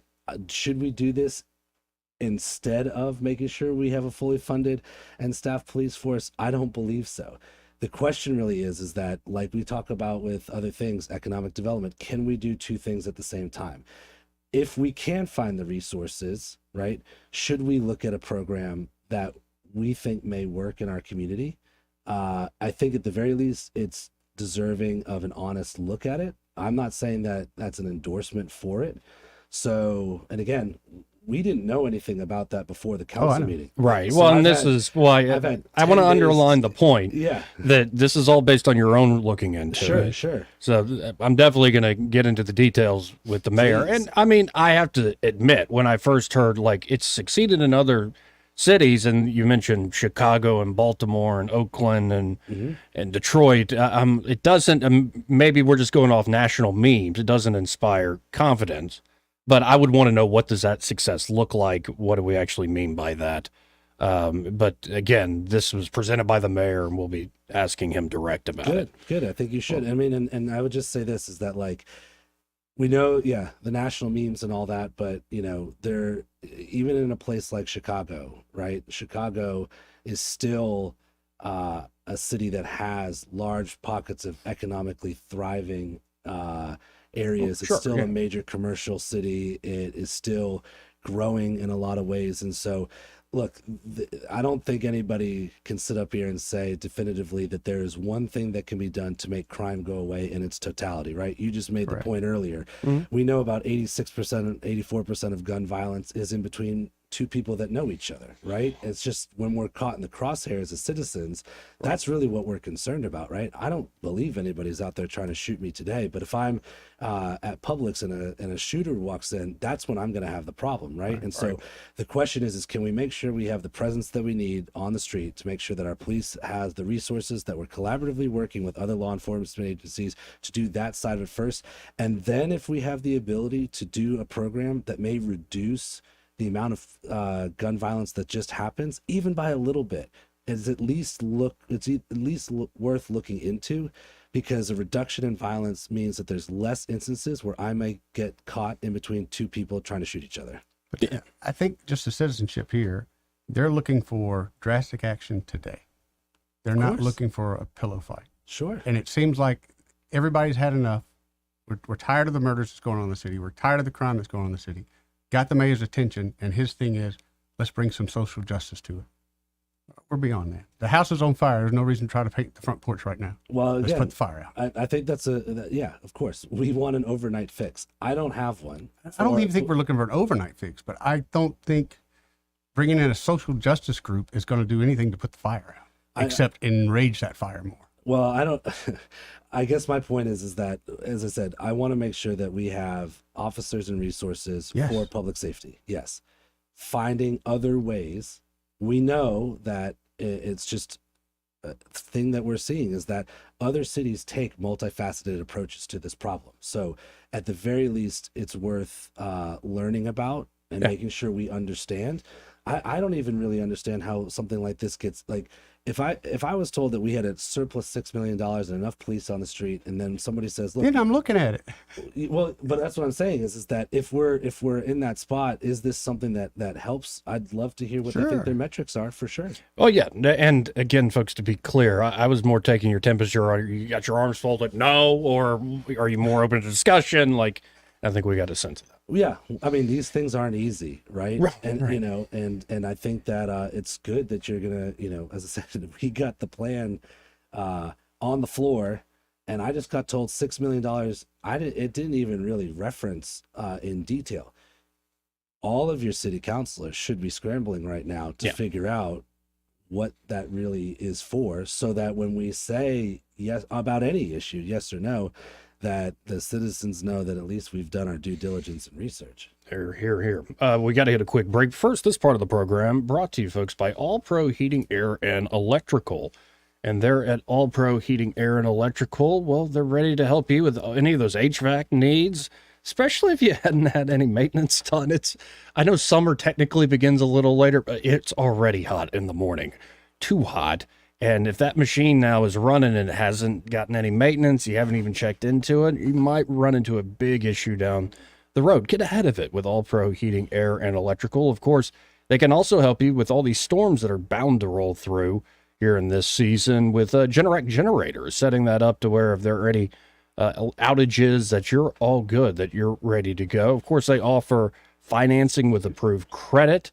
And so whether you need electrical services or a new generator to keep the power on when the storm rolls in, All Pro has you covered. Really great new sponsor here on the program. You can always go to allproheatingair.com. It's all one word, allproheatingair.com, or give them a call at 301-1961. That's 301-1961. And be sure to tell them you heard about them here on the radio with the Joey and those morons. He may not know whether he's coming or going, but whether you're going to work or coming home, Greg Budell is there. Mornings, 6 till 9, and afternoons, 3 till 6. Only on News Talk 93.1 FM, WACV. What's your biggest investment? More than likely, it's your home. So treat it that way when you hire a painting contractor. With PBS Painting, there are no gimmicks, no $99 specials. Just quality painting and someone who treats your home with the same respect that you do. At PBS Painting, we have been painting for years and look forward to many more years to come. With PBS Painting, the job gets prepped properly, whether it's cleaning, scraping, or priming. We always use quality products, which is a must for a quality paint job. So if you're looking for a painter that doesn't need upfront money and is on the job at all times, then please give me a call. Scott Bowers and PBS Painting, 294-5122. That's PBS Painting, 294-5122. Look at some of our work on Facebook at PBS Painting Montgomery.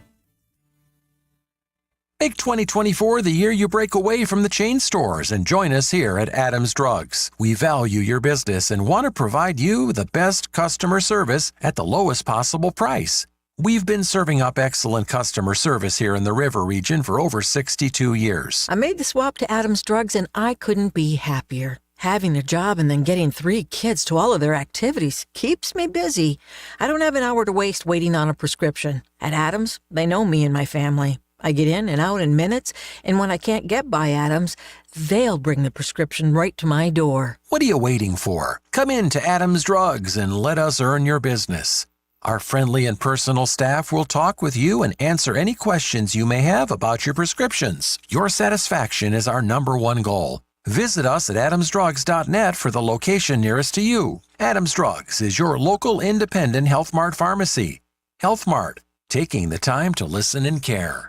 It's time to kick up your heels and let your hair down when Asleep at the Wheel hits the stage at the Montgomery Performing Arts Center. Get your kicks out on Route 66. Asleep at the Wheel brings the fun to the Impact. Sunday night, October 13th. My Pat said, son, you're going to drive me to drinking if you don't stop driving that hot rod Lincoln. Get your reserved seat tickets now at the Impact box office, Ticketmaster.com, or charge by phone at 334-481-5100.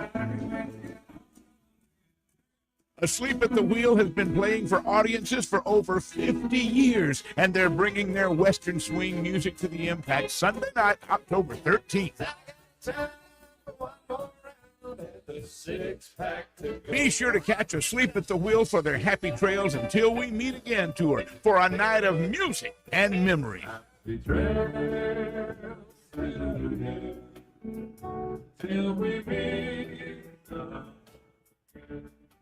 Are you tired of the mainstream media's biased reporting? Do you want to stay informed on the news that really matters to you? Look no further than 1819 News. At 1819 News, we bring you the latest in Alabama news, politics, sports, culture, and more. We've assembled a team of journalists with Alabama values dedicated to the truth and the truth alone. Visit us at 1819news.com today. That's 1819news.com. Subscribe to our newsletter. Honest News, Alabama Values. This hour of news and views is brought to you by our good friends at Alabama Home Mortgage. Alabama Home Mortgage, 567-4223. Visit them on the web at myalabamahomemortgage.com. NMLS number 1586368. An equal housing lender. Rich Thomas weather brought to you by Wiley Sanders Truck Lines. Truckers, if you are looking for green grass, contact Wiley Sanders Truck Lines. In business since 1959 and still growing. Call today, 855-777-9785.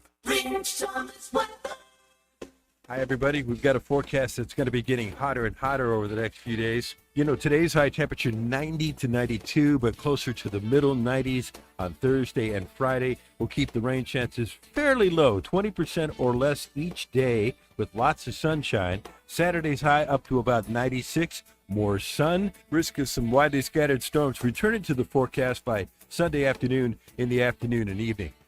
From the AMS Weather Conference in Myrtle Beach, Rich Thomas for Blue Water Broadcasting. For the lowest prices around on flooring and DIY flooring installation supplies, Budget Floors and More is your new best friend. Luxury vinyl plank, carpet, ceramic tile, floor installation supplies, and more with prices lower than the big box stores. Budget Floors and More, Hunter Lane across from Del Rey Publix. The premier place the River Region turns to for news, weather, traffic, and opinion. News Talk 93.1 FM WACV.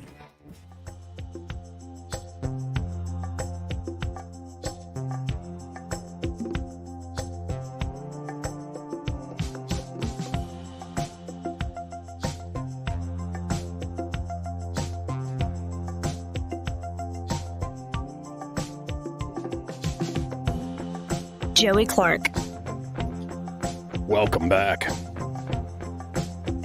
Again, in the studio with us, we have Counselor Andrew Szymanski, and always appreciate our discussions, really do. And I think, as you said, you signed up for this. It isn't going to be easy, but this is part of it. And No, you've got to ask questions because people need to understand that there is a separation of powers here, as I was kind of ranting about off air. I've done it on air too, where I get tired of the finger pointing, and but it's the nature, I think, of the politics. It's just that the more I look at the issues we have, in particular the crime issues, I think it is going to take an all of government approach. And I mean that municipal, all the municipalities, county, state, everybody sort of working together to work on this sort of thing. And in your time now on the council, have you had time to reach out to, say, counterparts on the county commission, get to know folks around there? Yeah, I have. And that's been interesting and welcome too. You know, I had the opportunity many a times, especially because our territories cross over, to talk with Commissioner Ziegler. Doug Singleton and I had lunch not so long ago, just talking about a couple of different things. We had lunch out at Eddie's at the Whitewater facility. We were talking a little bit about that area, some of the longer term visions that he has. And so, you know, you're right, we're all partners. And one thing that I think I have to remind myself of sometimes is that, like, we're a capital city of the state of Alabama, right? We don't sit in a bubble with nobody 100 miles east, north, west, or south, whatever it may be. It's we are sitting in a metro area. We're the capital urban center of that, and we have places, you know, like Prattville and Pike Road and Wetumpka, where people are moving to, where they're leaving Montgomery, where they're concerned about things like safety, like cleanliness, like just quality of life and opportunity, right? Yeah. And that's gonna happen. You know, I think one of the interesting things, I'm originally, I tell people I'm from Boston. I didn't grow up in Boston. It's just what we all say. I grew up 25 miles north of in a suburb that, you know, my parents thought was going to be the right place for them to raise their family. And, you know, we would go into the city and we would go to the other municipalities, and we had our opinions about what were good places and not good places. And you know, that's the thing is that all of this is just an ecosystem that we're all here, right? We're all, as long as the state government is here, you're going to have all of these businesses and entities that are here to work in that kind of sphere. And so how we create a place that is, as I said from day one, safe neighborhoods, vibrant neighborhoods, a healthy government, like that's what we all aspire to. But that's not just like 1 + 1 = 2. It has all of these challenges and these moments. And this is the moment that we're in right now. Now, you mentioned the water park. How is it going at this point, especially this season right now? Well, you have to go out there sometime and check it out. I don't like going outside. I know Andrew. you don't. We've talked about this before. I've been down there like 3 times. I can't even get them to drive by the place. I know. And it's a really stunning facility. It's hot outside. People should be going out and using the water. You know, and it's I think it's going well. We had the Olympic trials out there, the concerts that are happening out there. But one of the best parts about it, I have been out there more than a dozen times. Every time I am there, I see at least a few people that are there either in uniform or in some way, whether it be a tattoo or just kind of the demeanor, that I can tell that they are part of the military. It was very intentional that was right next to Maxwell Air Force Base. And so I've been out there where I've seen 50 or 60 people from Maxwell, classes that are meeting out there, family gatherings and stuff. So while I know, trust me, we've talked about this a lot. Your callers have given me plenty of feedback on it, but we do value the military. They 100%. are extremely important members of our community. And so for them to have that right next door, especially when you have people that are more transient or only here temporarily, it's a great facility for that. There's been, I'm on the Innovate Alabama Outdoor Recreation Council. We had people from all over the state with Innovate Alabama meeting there. It's being talked about as a model project in a community that has other struggles, but at least, you know, was able to create something that feels very, very unique and really not Montgomery-like. Now, when you look at, say, other issues in the city, one thing it'd be good maybe for the listeners who don't know is how do, say, road projects work, but in particular, do like each of you as counselors have your own budget for your district? and you're able to, at your discretion, allocate some of these funds. How does all that work? Yeah, good question. Okay, so the city has a paving budget, right? That's kind of the overarching, like, this just gets, like, the city is going to spend X amount of millions of dollars every year on paving. Paving is getting a lot more expensive. They actually go around and use technology and camera systems that actually scan our streets and really kind of identify areas of serious need. So some paving projects, in which they move around to the different districts, of course, but they're just going to be done because they're important thoroughfares and the quality of the road is such that needs to get repaved. We get a much smaller version of that budget, but allows us to tap into so that we can do paving projects where we can engage through street maintenance, private entities that can come out and do paving. Okay. Great example is I got a call from a business on Jean Street. Jean Street is right off of Ann. Yeah. There's a couple Boosters, Walker 360. There's like a construction architecture firm, CrossFit 2L2Qs over there, some others. Can't believe somebody else knows that place. Yeah. Well, here's the thing. I got a call. We move a lot of trucks. There's a lot of commercial activity. Our road is terrible. Is there something you can do? Contact street maintenance. They go out there. They do an assessment. They say, well, we don't have it in the budget for us to do it. And it's not a big enough street for us to really consider a thoroughfare. But if you'd like to, you can pay for it out of your own funds. I look at my funds, make sure I have enough, and we say yes. And so we got it paved. It's got brand new asphalt on the ground. It takes a little bit more work, but that's okay. It gets done right, right? It gets done right. And now there's a brand new street there. So there's kind of like really two ways. As I said, it comes either through the city's like kind of paving plan that they have, and there's a list that has like the streets that are in the queue to get done next, and then we as counselors can also, depending on how much we have as resources, can spend our own money to get projects done. Now, that makes sense. Can your average citizen see where their street or neighborhood might be in the queue? The average citizen, yes, it's kind of a moving target, and I don't know if it's publicly published or not, but I'll find out for you. And the only reason I ask is it's my street, so it's an emergency. Yeah, you're right. And I'm sure you hear that all the time. Well, and look, I know people on my street, LeBron Road, have been asking about paving, and I had to tell them, guys, I'm just going to let you know, as long as I'm sitting in this seat, your street ain't getting paved. So I'm not calling in any favors over there. But there is a way that they actually grade and assess streets. And so I've had some where they've gone out and they said, look, you can, if you want to pay for it, you can do it. But given the list in the queue, it's just not making the priority. Yeah. That makes sense too. Yeah. That makes sense. Now, I know you also brought up when you first got on there, potential changes to sanitation, or because a lot of people were complaining about fallen limbs and like leaves and all sorts of other things that are not technically trash, which we still have 2 times a week. And I'm right now just living with one other person. I only need it once a week. I don't need it twice a week. Well, you threaten that, Joey. You make a lot of enemies when you threaten to go once a week. Really, I know. Andrew's right, man. Yeah, I'm trying to get Andrew in trouble here. But no, He's right. Run from that, buddy. But then also, I'm heading into county down through the Bellhurst way, and there were like 4 garbage sanitation trucks all moving. They must have been up to something. One of them looked brand new. Yep. Was it a little bit later in the afternoon? Yeah. Yeah. So actually this week you'll see, and I was very excited. I saw on my street as well in some other areas, they're playing catch up, and our sanitation guys are working their butts off, and they're putting in overtime right now because they are about a month behind on leaf and limb. We're just going to pretend that Joey didn't say all of that. You're very wise to do that, just so Andrew. people know that there is the way the municipal sanitation schedule works is that on Monday and Tuesday they're doing residential pickup. On Wednesday they attend to everything else, whether it be public spaces, public parking lots, public parks, all that type of stuff. And then we'll get to your leaf and limb and other things, your neighbor whose couch is sitting out on the street, that type of stuff.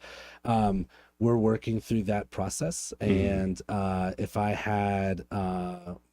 if we knew that there was more people available to do more of that, but it's just a demand thing. And so when you have the teams out there doing, you think about it, we're a city of 200,000 people. Those trucks are doing a lot of residential trash. And so what they sometimes elect to do is to dip into the overtime budget and to allow to play some catch up. So they've been out there busting butt. And I will say this too, if we can just take it, speaking of, you mentioned homeless as well. today today was a good morning, and I want to give kudos to the people that deserve to have kudos. I got a call this morning from someone with our crisis intervention police officer. He deals directly with homeless people who are homeless, people who are having public mental health issues, dealing with things that really that we're seeing on the streets. I've been getting a lot of complaints about Ann Street and some of the homeless and some of the interstate off-ramp beggars that are out there. Had a couple of businesses complaining about a house that is had a lot of activity at it, and so contacted building maintenance and inspections. They've been out there, and then today I get a call saying that we have sanitation crews on site abating what was an unbelievable amount of trash. We had the police out there running out people from an abandoned house that they've been squatting in. Actually want to give kudos. Alabama Power was there because these people had figured out a way Stealing to tap power. and steal some power. Big thing, man. It was a whole focus, and it's an area that I'm paying a lot of attention to because I think that's where a lot of the people in the Ann Street area are going back and forth from. The officer was extremely helpful, and we got that place cleaned up. It's coming up for abatement on Tuesday, and then hopefully in 45 days we might even be able to do a demolition on it to make sure that stuff goes away and that the businesses in there are no longer dealing with these people that are passing through their properties. So today was a good morning, and sanitation, police, Alabama Power, all these different entities all working together to try and take care of some of the problems that we're seeing in our streets. Now, if I have that in a neighborhood I'm in, say I have a house that's boarded up, but I know people are coming and going that shouldn't be. Call your counselor. Counselor? Call your counselor. Okay. We have somebody that we can call, and they can work with that. And again, that's a good resource. Even when we don't know the answers to everything, you know, and I. Just so people out there know, like one of the reasons I love coming here is because I think, you know, Joey, Eddie, and I all have different ideas, beliefs, approaches to different things. And I think that's really important to have a healthy discussion. But we are also the contact point, as we pointed out. We are. So even if I don't know something, I do know it's my job to help find the person that can get us that answer. So I would start with calling your council person. They can contact the officers in crisis intervention, and that kind of kickstarts that process. We do also have some great nonprofit organizations in town that are working directly with people that are on that fringe, and you know, we are trying to do things that keep people out of those situations as well. You know, I get heartbreaking calls all the time of, you know, a mother and two kids. I'm living in a hotel. They're about to kick me out. Like, what can I do? And the last thing you want to do is see them end up on the streets where we know that their next, you know, down the road steps are not going to look good for them or for us as citizens. And so working with people like Pastor Ken Austin at the Mercy House and other locations, MAP centers, and, you know, Operation Quiet Storm, like there are good groups that are trying to do good work to help. Well, and I always appreciate your time. And I was just telling you this off air. I say it on air all the time. I think sometimes our mode of politics that we've definitely learned nationally slips into local. And I'm like, folks, these are your neighbors. We're going to disagree on things. We're going to agree on things. But it's like we got to work together, or who else are you going to work with? And so I always appreciate your time here.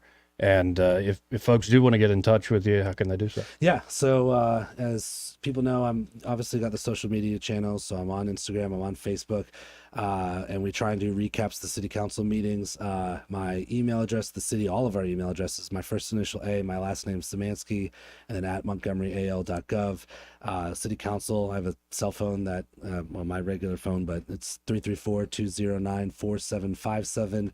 And, you know, especially with 311 issues, I know there's a lot of people. We had kind of a crazy storm about a week or so ago, and it caused a lot of flash flooding in my area, my neighborhood. My street, there was like ankle, shin deep water, I know, in Cloverdale and Garden District. We had people that are having water backing up into their houses.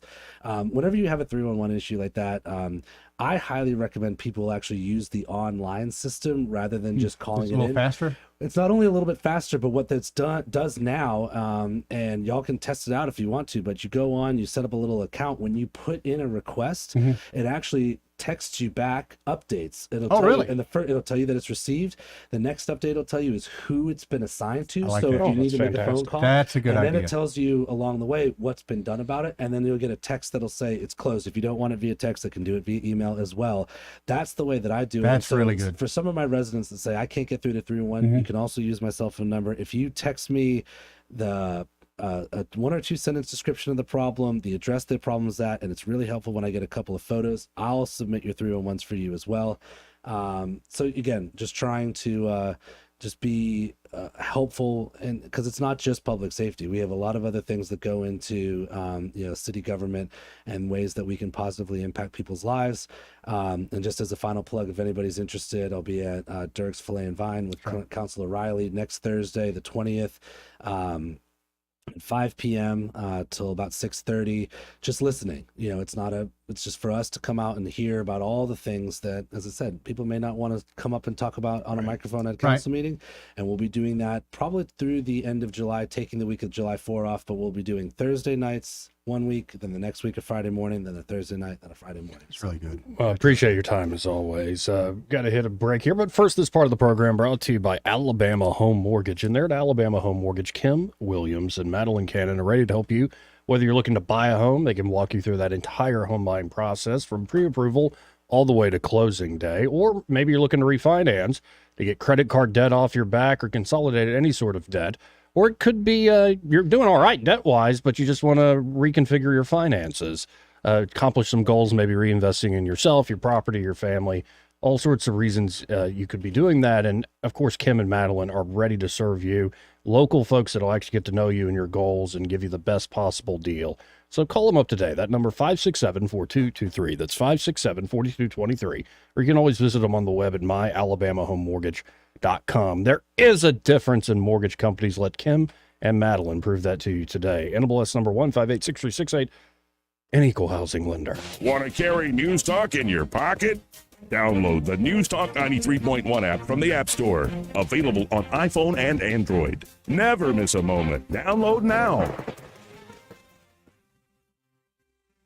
For over 40 years, Headley Plumbing has been fixing the River Region's plumbing problems with fast, affordable service. The pros at Headley are ready to respond anytime you need help, and they charge fair rates for their expert service. They help River Region homes and businesses every day, from repairing leaky faucets, septic tank service, replacing damaged sewer lines, or just unstopping a blocked drain. Trust the experts at Headley Plumbing. Call 285-3667. Headley Plumbing, 285-3667. Remember Headley's motto, in our business, a flush beats a full house. Headley Metal Buildings has been your source for quality metal buildings in the River Region since 2007. Carports up to 24 feet wide, RV covers, storage buildings, even a sturdy metal barn up to 54 feet wide. Your structure can be customized, installed on level ground, and comes with a 20-year warranty. Let Headley Metal Buildings help you find the perfect solution. Financing available. Call 285-3667 for details or find Headley Metal Buildings on Facebook. Right now, get the hottest offers on the hottest luxury vehicles. Drive in a summer with 0% APR financing on new Lexus models. Or drive the new Lexus IS300, only $369 a month. Or the 2024 ES350, now just $499 a month. Drive with the best at Sutherland Automotive. Everybody wins.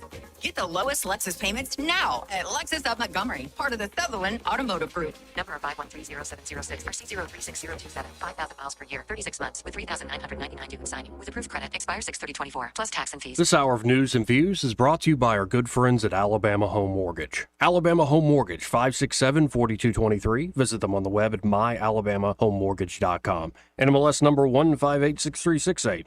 An equal housing lender. Trustworthy, accurate, immediate. Carrying your voice across the River Region. News Talk 93.1 FM WACV. Welcome back. Let's go right to the phones and talk to Michael Cohen of Cohen's Electronics and Appliances. Hey, Michael, how you doing this afternoon? I'm doing great. How are y'all? Oh, we're doing like a hair on a biscuit. Show is flying by today. Now, the one side of Cohen's that I didn't know was so expansive is the appliance side. Like the last time Eddie and I were over there, we were just walking and talking through the whole store. I'm like, how far back does this store go? It goes on and on and on. And so if folks think of Cohen's, they might think of big TVs or great sound options or even like a massage chair. But I want them to think of, like, say you want to fill out a kitchen in a house or your laundry room. Yeah. Y'all can do that there at Cohen's. Well, that's right. That's right. You know, way back when my dad bought this property, comically enough, he bought it by the front foot. Oh. And back in 76 or whenever he made this buy, he got 100 of them. Mm-hmm. and then everything went deep. Yep. So yeah, on the other side of our half of our store is all the appliances. So we've got all the different types of cooktops, whether you want it to be the regular glass top, whether you want it to be induction, whether you want it to be gas, whether you want it to be a combination.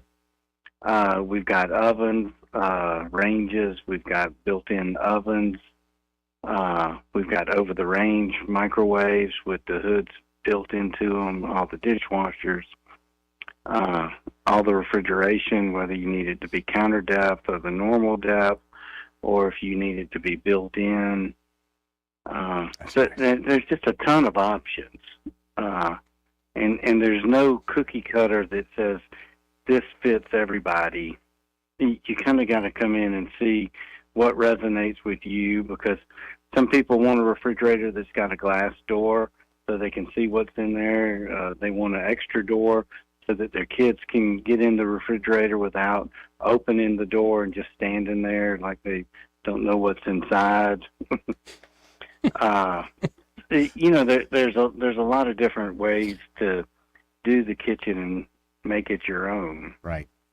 Well, there's so much there, folks. I encourage you to just stop by. You can always shop from home at thinkcohens.com, but there's nothing like actually stopping by the Boulevard, 2515 Eastern Boulevard here in Montgomery, and go see Michael and the team in person. Be sure to tell them you heard them on the radio. Of course, they're open 9 to 6, Monday through Friday, 9 to 4 on Saturdays. I think we pretty much got it covered here, Michael.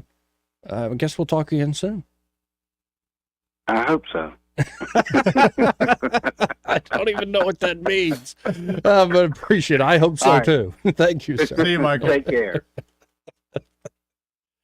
You gotta love the King's English sometimes.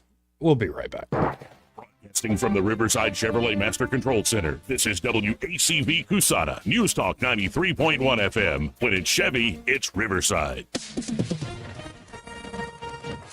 With SRN News, I'm John Scott. The United States has widened its sanctions against Russia as G7 leaders prepare to gather in Italy for a summit where top priorities will be boosting support for Ukraine and grinding down Russia's war machine.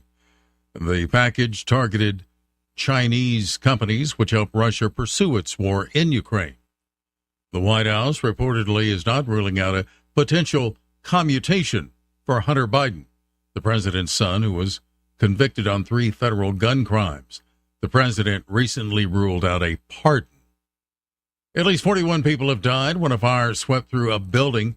It housed workers in Kuwait. Kuwait, like other Persian Gulf countries, has a large number of migrant workers. The Dow had 40 points and the NASDAQ adding 324. This is SRN News.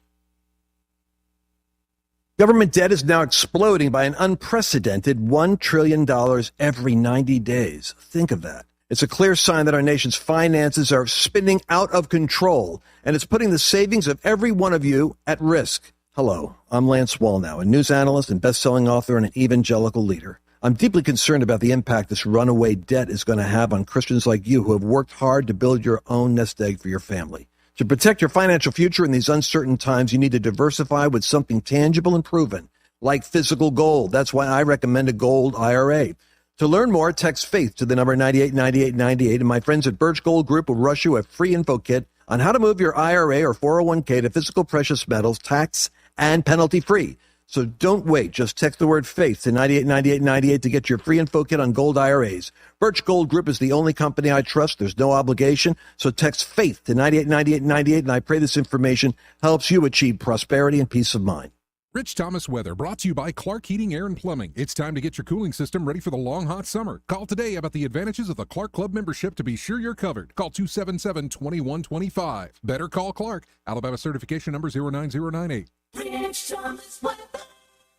Hi, everybody. We've got a forecast that's going to be getting hotter and hotter over the next few days. Today's high temperature 90 to 92, but closer to the middle 90s on Thursday and Friday. We'll keep the rain chances fairly low, 20% or less each day with lots of sunshine. Saturday's high up to about 96. More sun, risk of some widely scattered storms returning to the forecast by Sunday afternoon in the afternoon and evening. From the AMS Weather Conference in Myrtle Beach, Rich Thomas for Blue Water Broadcasting. CB&S Bank has digital banking solutions to help you keep up. Check balances, pay bills, and much more. Learn more at cbsbank.com. Charges and fees may apply from your cellular service provider. Contact your service provider for information. Member FDIC. 1819 News.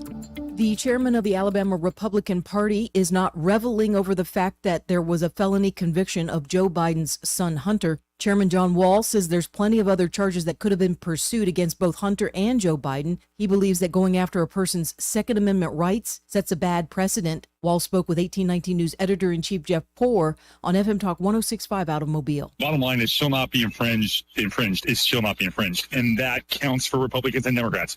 As much as I don't like the Biden family and as much as I think their policies are disastrous, I think she should have been able to own a gun. And I think this is actually sets a bad precedent for gun rights. And I think his lawyers argued it completely wrong. They should have argued this on a Second Amendment constitutional right. Once again, the Democrats showed their lack of respect for the Constitution, both in the charges, but perhaps more importantly, in the way that Hunter Biden's lawyers argued the case. I'll be back with more Alabama stories after this. I'm Amy Beth Schaefer with Alabama Unfiltered Radio, and when I need the news and I need it fast, I turn to Andrea Tice and the Daily Detail. On my way in, it is the most convenient, best way for me to digest what's going on so that I can use it for our show. She tells you what's going on in Alabama that day first and fast. So listen to the Daily Detail with Andrea Tice. Don't miss out. The Daily Detail is available wherever podcasts are found. Foley contractors say that thieves were able to get away with $45,000 worth of copper wire and pipes from a construction site. The building was occurring near the South Baldwin Regional Medical Center. The theft occurred sometime between Tuesday evening and Wednesday morning. Foley police are now investigating and asking for the public's help in locating the thieves. I'm Andrea Tice. For more news affecting Alabamians, go to 1819news.com. And while you're there, subscribe to the daily newsletter. This hour of news and views is brought to you by our good friends at Cole Plumbing, 279-8919. Cole Plumbing is number one in the number two business. You don't have to dig a hole. They have proprietary pipelining technology. Ask them about their tankless water heaters. Remember, when you have trouble with your bowl, call on Cole. This is your roving reporter, and today I am talking with an elk. Hey man, Mr. Elk, I was just wondering, what do elk do to take care of their money? Well, like most smart folks, we call David Ernest. You mean Alabama's most favorite asset preservationist? That's him, man. We call him up at 334-279-7431 or 205-479-0839. I see. Yes, he is our preferred money man. The money man with the money plan. You've been paying attention. Well, could you give us those numbers one more time? 334-279-7431 or 205-479-0839. And I just want to try to give you a heads up, man. Oh, what's that? I'm not an elk. Not an elk, huh? Well, then, pray tell, what are you? Knights of Columbus. I am not even going to make a comment. Well, the baby liked it. Now you can add the power of digital advertising to the #1 reach of radio. Let Blue Water's 20 years of local advertising and marketing success show you how. Grow your business with a complete suite of digital solutions, combined with the reach of the most listened to radio group in the River region. Call us or go to BlueWaterBroadcasting.com to find out how we can increase your return on investment. Blue Water Broadcasting, local folks helping local business. Good morning. Do you have time for lunch today? My treat. Absolutely. But what's the occasion? I'm in love with the new 24/7 Express kiosk at Worth Cleaners. The kiosk is so easy to use, and I can drop off and pick up on my schedule. Thank you for sharing that tip with me. You're welcome. I'm happy to have my lunch buddy back. Have you tried the new Worth Cleaners 24/7 Express kiosk? This is the first service of its kind in Montgomery. Customers love the convenience of dropping off and picking up dry cleaning and laundry on their schedule, day or night, 365 days a year. Even if you've never used Worth Cleaners before, you can go to their location at 7825 Vaughn Road today and use their 24/7 Express kiosk. Instructions along with several descriptive photos are posted on the wall next to the kiosk to aid customers who are first-time users. Give it a try. Visit our Vaughn Road location or find Worth Cleaners on Facebook for more information. Your family's clothing is worth it. The views and opinions of the following program are solely those of the host and other contributors. These do not necessarily represent those of Liberty Acquisitions 825, Blue Water Broadcasting, its management, staff, or any advertisers.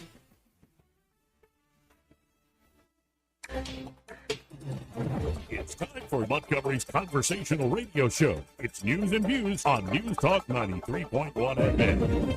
To join the conversation, call 272-9228.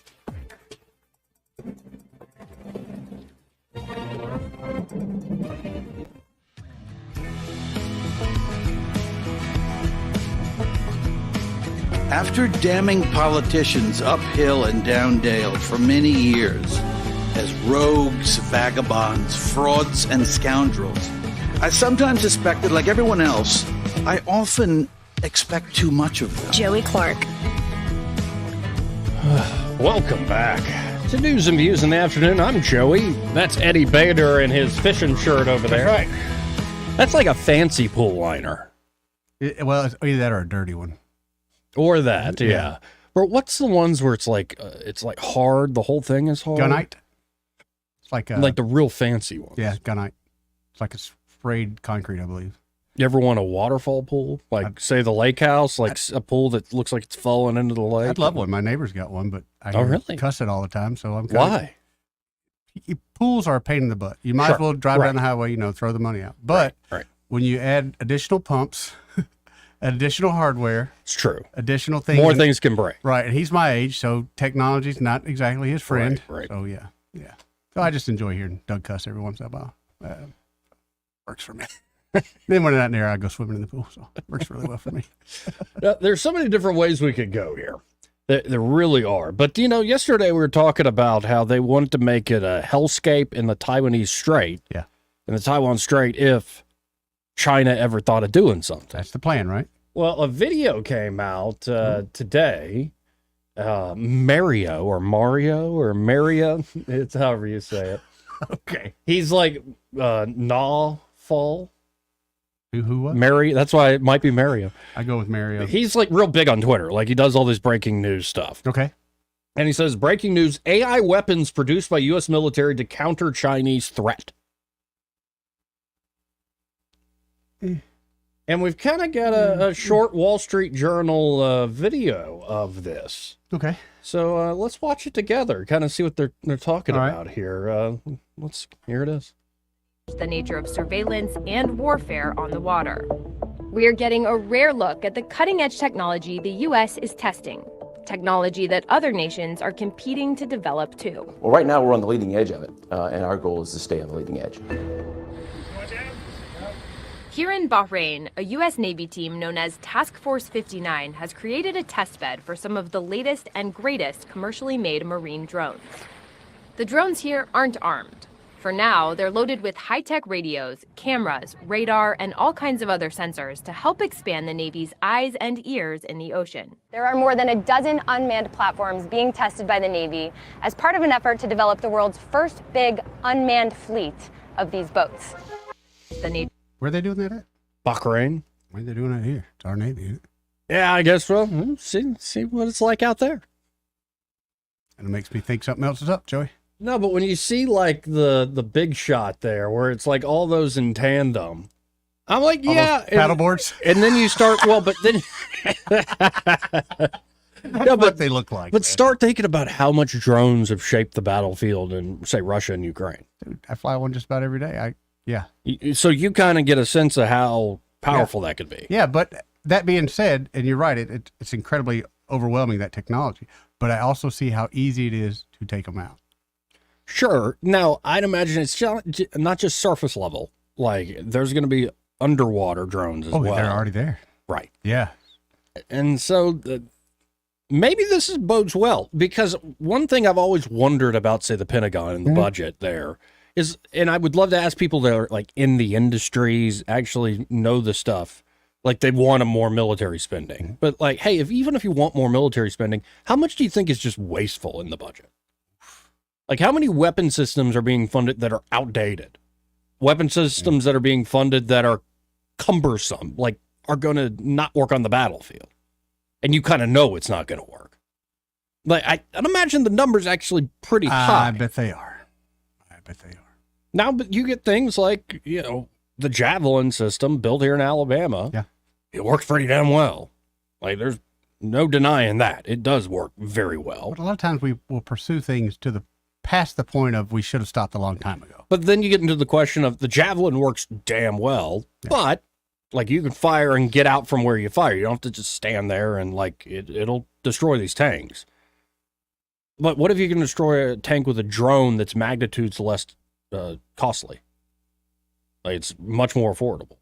And same thing with like, if everybody has missile technology and like reconnaissance capabilities from space with satellites, how much do you really want to put that multi-billion-dollar aircraft carrier with 3,000, 4,000 people out there as a sitting duck when you could instead have a huge drone fleet that is eyes and ears? And if you need the big guns, that's when you bring them up. But your eyes and ears are going to be these small, almost indetectable devices themselves. But how much war doesn't take place because there will be human loss as opposed to what's going to happen now? True. And we love some war, Joey. Well, if war becomes just blowing up each other's robots, that's not the worst thing in the world. Except who buys those robots, Joey? Yeah, that's true. It's that like slaves us. Joey. Okay, we're gonna blow up your robots, and you blow up some of our robots, and then we'll just make more robots and rinse and repeat. Yeah, I got a better chance we could sit down and talk it out. Yeah, maybe. But Tuberville was on with Judge Andrew Napolitano yesterday. Yeah, the judge said he missed us. Had to attend that funeral. So later in the afternoon, he interviewed a bunch of folks, but he still in wanted some particular Alabama, interviewed Senator Tuberville. And I thought it went very well. And Tuberville essentially saying, I don't think Ukraine can win this thing. Right. Now, Lindsey Graham was apparently asked about that on Face the Nation by Margaret Brennan. Is that right? And it was Tuberville essentially saying the same thing. Ukraine can't win. We need to actually sit down here. And the reason is because they marched NATO up to their border. Mm-hmm. It's how miserable the corporate press is. These are echoes of Russian talking points, Senator Graham. What do you think of Senator Tuberville's? Is this representative of the Republican Party? And Lindsey said something pissy like, no, it represents him and him alone. Okay. If you study this for any 1 second, Putin wants to reconstitute the Russian Empire. Really, Lindsey? And what do we want to do? Right. Like, give me a break. So it's great, though, to see one of Alabama's own, a senator, standing up to the, say, war machine conventional wisdom of Washington, D.C., because we got both types in our congressional delegation. I just found this footage of the naval drones fascinating. And maybe warfare is going to with everybody's got missiles and the ability to knock out things. Are we moving to more small devices that are much less expensive than these larger systems? We'll see. We'll see. I think. Well, people also underestimate like how big the Pacific Ocean is. Like, and just say the parts of concern. I already know that. Yeah. Right. I'm not talking about the entire Pacific. No. I mean, like, just, the East China Sea. Yeah. Like, it's massive. Like, you look at it on a map, and you're like, it is massive to cover that territory. But about drone technology, I really think they're going to start reining that in pretty heavily pretty soon. Because with the onset of facial recognition, again, hey, drone, go find Joey. Right. Yeah, it could be going that direction. It very well could be going that direction. Now, switching gears here. I think this was in Georgia. Yeah, I think it was Georgia where this happened. Okay. And it's a local runoff debate. It's a televised debate, including 2 Republican candidates currently in a runoff to represent Southwest Georgia's 2nd Congressional District. All right. And so let this play out here for a second. I've never seen anything like this. Really? At a debate. Never seen anything like this. So here we go, folks. Enjoy. Americans. I'm Chuck Hand, lifelong resident of the 2nd District. I've worked side by side with... This is his opening statement, Chuck Hand's opening statement. people of the 2nd District. And actually, before he keeps going, talking about the people of the 2nd District there in Southwest Georgia, Eddie, how would you describe this guy? He's wearing like a blue jean, like a denim blue collar guy, button up. He's got a cat hat on. Yeah, and I'm not talking about like No. big machinery. Yeah, he's probably got dirt under his fingernails. Yeah, he's a man's man. Yep, blue collar guy. Yep. So continue on, Chuck Hand. Solving problems since 2018. I've only seen this man next to me come around when it's election time, wanting to run for office. I've been wearing tires slam out in Southwest Georgia, meeting with voters and building relationships in our communities for years now. I'm not interested in debating the issues of the 2nd District with a man who doesn't even reside in it, especially one who orchestrates attacks on my wife. I'm more concerned about beating Sanford Bishop, representing you, and passing the America First agenda and putting Donald Trump back in the White House. This race is very simple. It's either 8th District money or 2nd District heart. The choice is yours. It's the dollar versus the change. Now, this is where I get back in my truck and head back to Southwest Georgia because I got two races to win. Thank you very much. Doug Reardon. And he's just walking off. You're not staying, sir? Are you leaving? Okay. I believe that's what he told you. Listen when a man talks. That's, wow. I think that's one of the coolest things I've seen in politics in a while. He represents me. Yeah. He represents so many of us that are fed up with voting for people you thought were, looking out for you, only to find out later on they're not. And now, a lot of this leadership, they don't even hide it anymore. Like you said, the guy doesn't even live in the district. Right, and the guy's all suited, who's talking to, is all Suited suited buddy. and booted, Yep. like several $1,000 suit, nice tie, hair coiffed perfectly. Mm-hmm. Like older guy with white hair, and this guy just looks like he got off a truck and working all day. Like he's pretty pissed. That too. I ain't interested in debating somebody who doesn't even live here and who insults my wife. Like, oh, okay, we're about to get a fight here. Well, I mean, again. No, I think he's spot on. Captured my attention, that's for sure. That's, again, Chuck Hand. Best of luck to that guy. Yeah. If I was in that district, I'd be pulling the lever for that guy. I kind of got a feeling most people in that district look a little bit more like him than they do that suited and booted. Indeed. No, I mean, there's a time and a place for a suit. But come on. I'm a little tired of it being the politician's uniform. In one way, I thank John Fetterman for that. Like, Fetterman was trying to be like, no, I just want to be comfy. I just want to wear sweatpants to work. Then you don't take a job in administration. And it reveals also to me like weird, almost superstitious crap. Oh? Like, this is the United States Senate, the august deliberative body. That's the cooling saucer of our democracy. You have to show respect and wear a several $1,000 suit. It's like, oh my God. Like I was in South. Remove the stick from your ass. Excuse me, pardon me. No, it's fine. But you know what I'm talking about. I know exactly what you're talking about. Just give me because to me, and again, I'm a blue collar as they come. But when I see a lot of these people suited and booted that way, I see them hiding behind. They're pretending to be someone they're not. And that someone like me, that it just eats me alive. I want to hang them with their tie, just wrap it around them, because I know they're not nothing. I know behind that suit, a lot of them is a scared individual, and they're just hoping that they get the popular vote so they can continue on with power. I just love the cultural shift. It really is happening. To where more, especially house races, there are more and more folks that don't fit the mold who are able with new media to get traction. Major Taylor Greene there. What's her name? Oh, MTG, Marjorie Taylor Greene. She's going to be with Tucker Carlson. He's going on tour. Really? Greenville, South Carolina, Joey. I meant to send you that last night.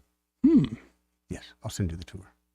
Greenville? They're going to do a thing in Greenville, those two are. Why would I want to go see MTG and Tucker in person all the way up in Greenville? I thought you liked Greenville. Greenville's nice, but I'd rather spend time with my brother, his wife, and my baby niece.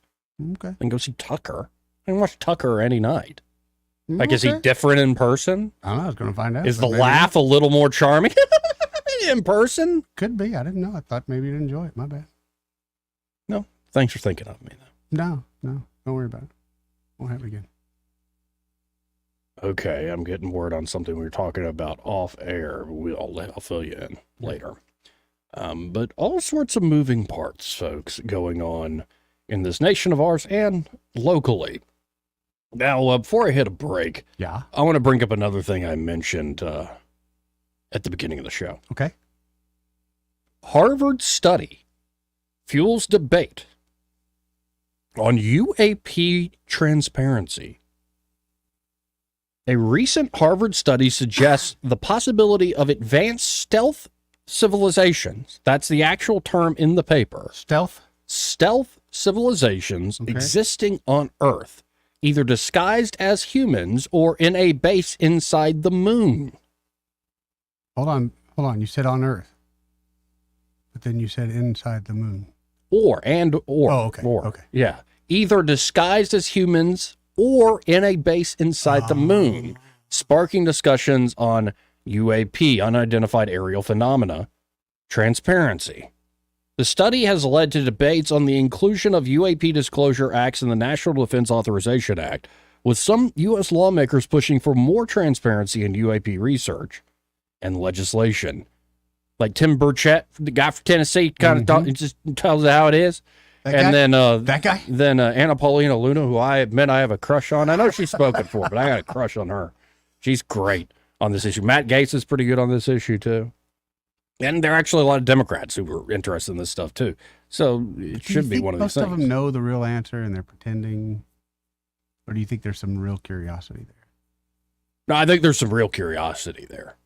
And you got to wonder what is a smokescreen or what is like a rabbit hole to go down, so you go down the wrong trail. The wrong one. Yeah, certainly. But that's a Harvard study saying aliens might be living among us disguised as humans or in a base inside the moon. Did they do a survey? And their source, WorldNet Daily. No, not really. But that's what it seems like. Yeah.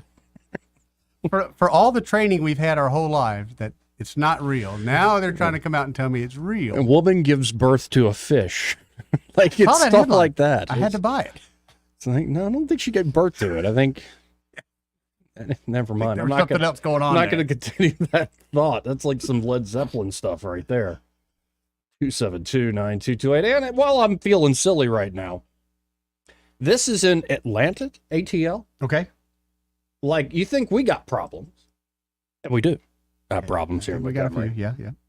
We don't have problems quite like this. I mean, I hope I'm not jinxing anything and it all of a sudden comes up. But apparently a gunman hijacked a vehicle. Now, it's not a normal carjack, though. Okay. In fact, you couldn't call it a carjack. Oh, really? You would have to call it a bus jack. Oh, come on. He took over a pretty massive bus. It wasn't a city bus that he pulled a Kramer, did he? You know, watch that. Look at that.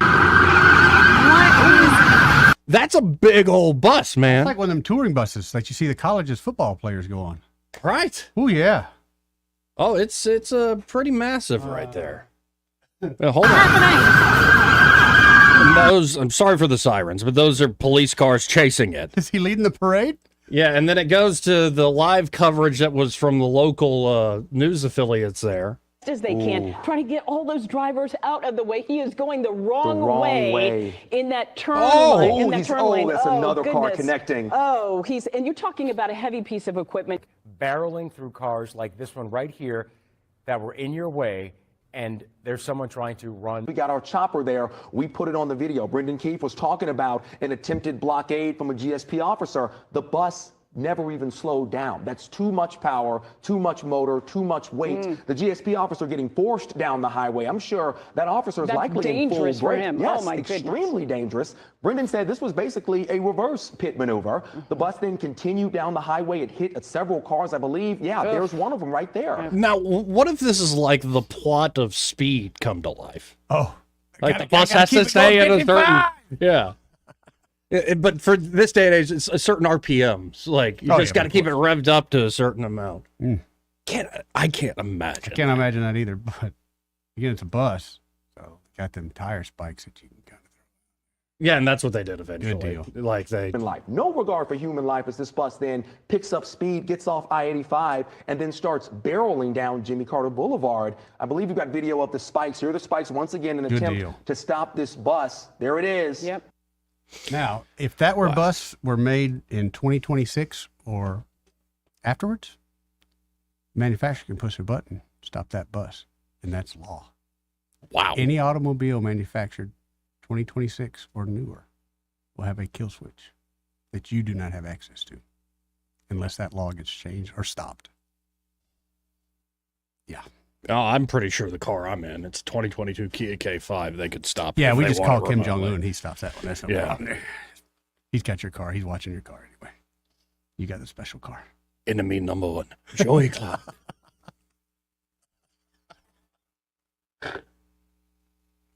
Whenever I do an Asian accent, this guy pees his pants laughing. Not used to you do good accents, but the Asian one is good, but it's not not that used to good. you pulling that one out. Yeah, it's not that good.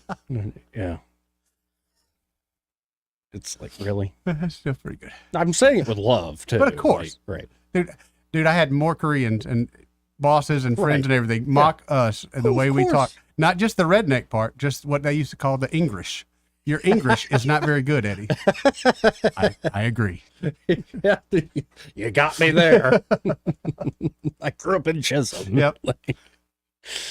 Or Chisholm adjacent. Let Close me be enough. accurate.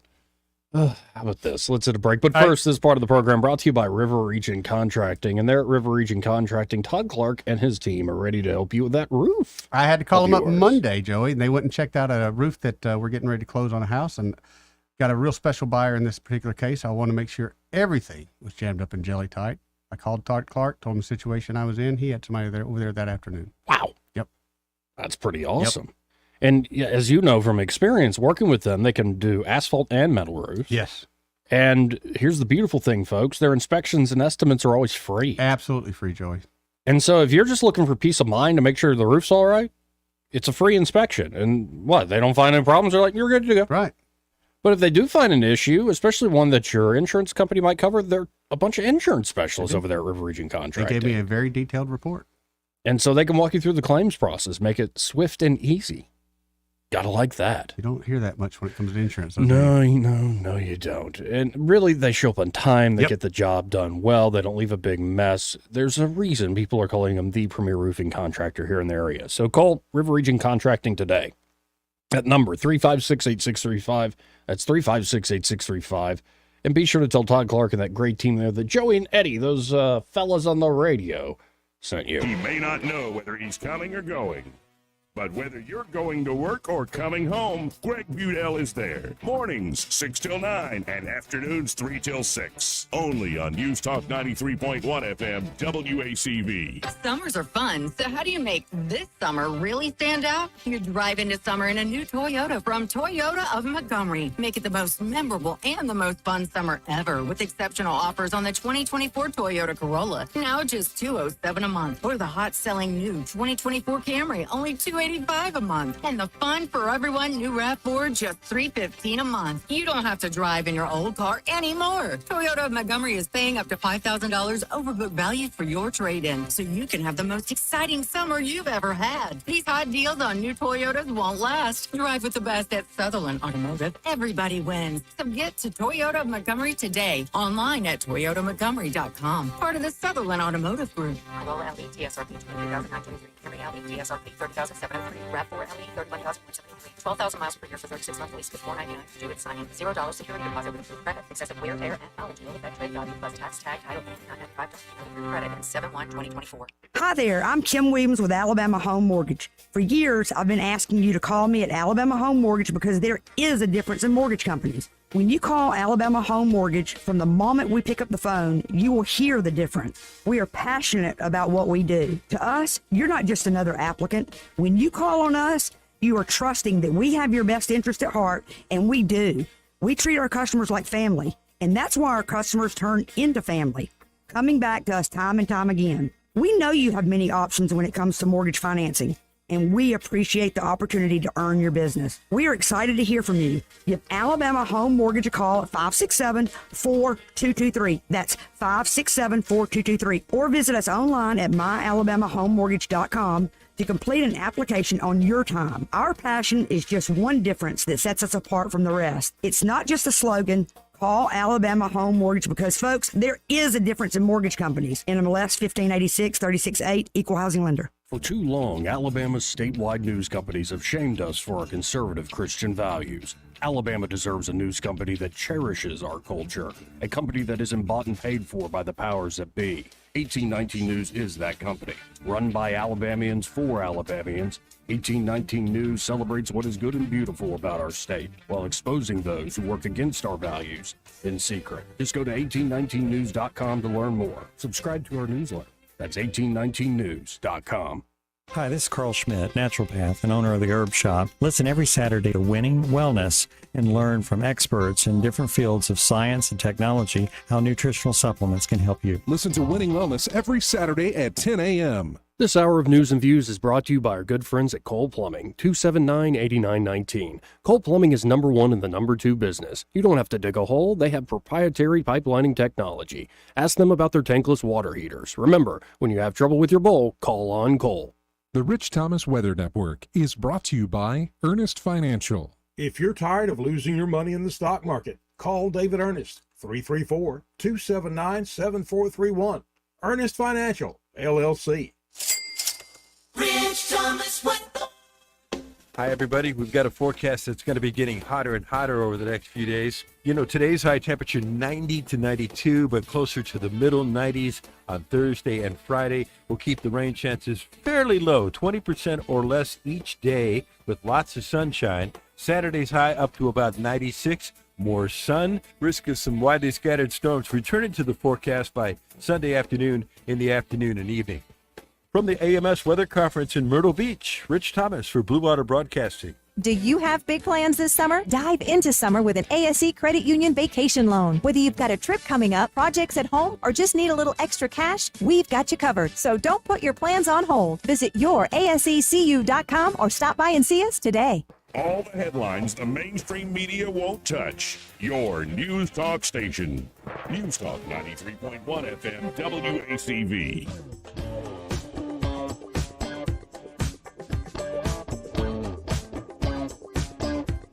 This is how you conduct yourself in a democracy? Joey Clark. Welcome back to News and Views. In the afternoon, or as we're calling this thing online, Joey Clark Live. I'm Joey. My co-host Eddie's in the studio. Hey, buddy. And if you're just watching online, this is just a local talk radio show out of Montgomery, Alabama. And let's go to one of our regular callers, Red Top. Hi, Red Top. Hey, guys.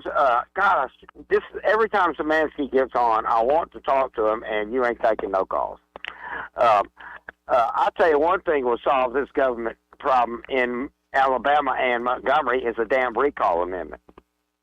You know, we got no way to fire the people except we're letting them serve their term out no matter how bad job they do.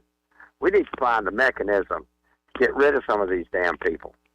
And I bet you we could get enough people to sign a petition to recall Mayor Reed at this point. But nobody in our state will bring that up. No, they'll lose their job.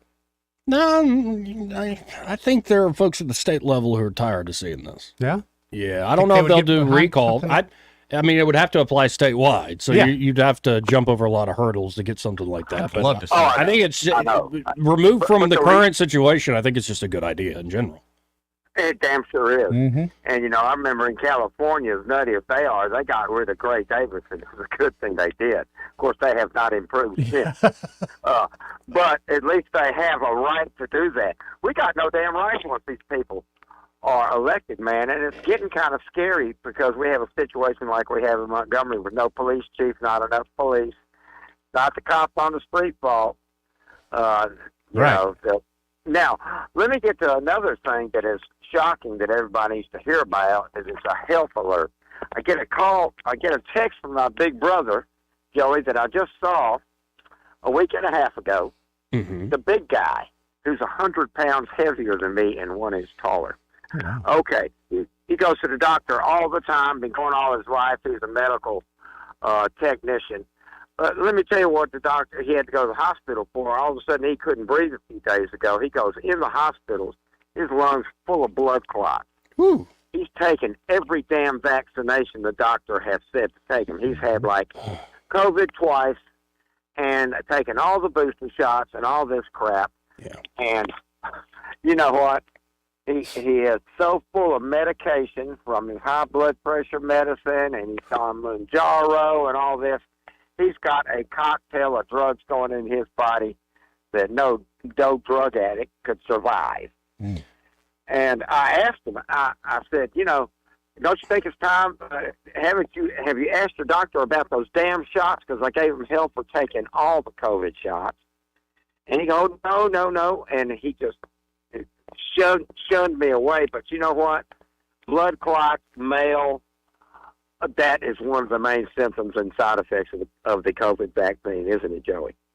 Yeah, and it's showing up more and more. It's usually in younger males, but I would recommend to him what Dr. Stuart Tankersley always recommends. It's the FLCCC.com or .org, one of the two. It is it has all these ways to detox from it. That's more over the counter stuff, different things that you can try to get this stuff out of you.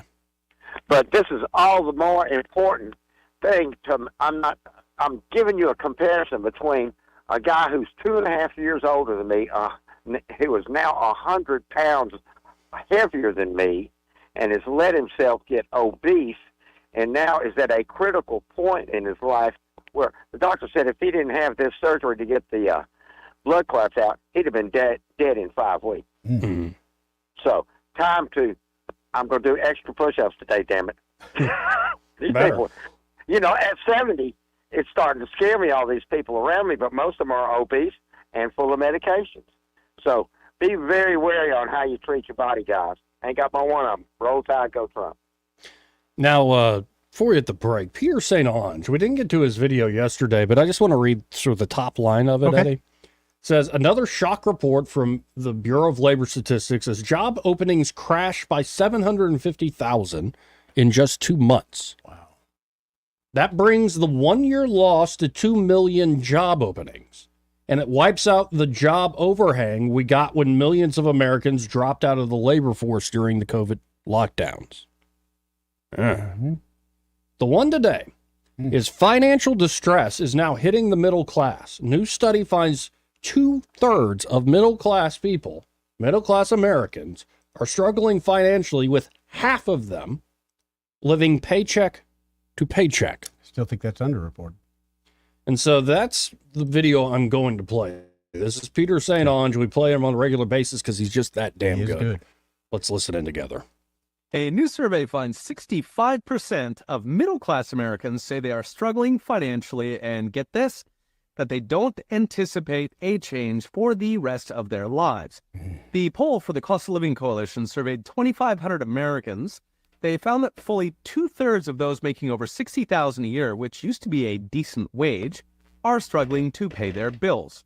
In fact, a quarter making over $150,000 a year also worry about paying their bills, perhaps because they have a $7,000 mortgage in San Francisco and pay $30,000 to keep their kids out of the hellscape that is urban public schools. 40% of respondents said they can't plan beyond the next paycheck. They're living paycheck to paycheck, while 46% said they don't have $500 saved for an emergency. Keep in mind, these are middle-class people. In fact, 1 in 5 said the most they could cover is $100. A third feel extreme stress about their savings or ability to pay for an emergency, while a quarter worry about not being able to pay medical bills. A fifth are in extreme stress about their utility bills. It's worth noting middle-class voters are the median voters. They are the ones who decide the election. And financial responses were similar cross-party, Republicans, Democrats, and independents. Now, for decades, we've had a lot of Americans in financial stress, at least since the welfare state was rolled out to trap families in poverty. What's new is the insecurity is spreading to the middle class, who were long assumed to be immune to the ups and downs of Washington mismanagement. No longer.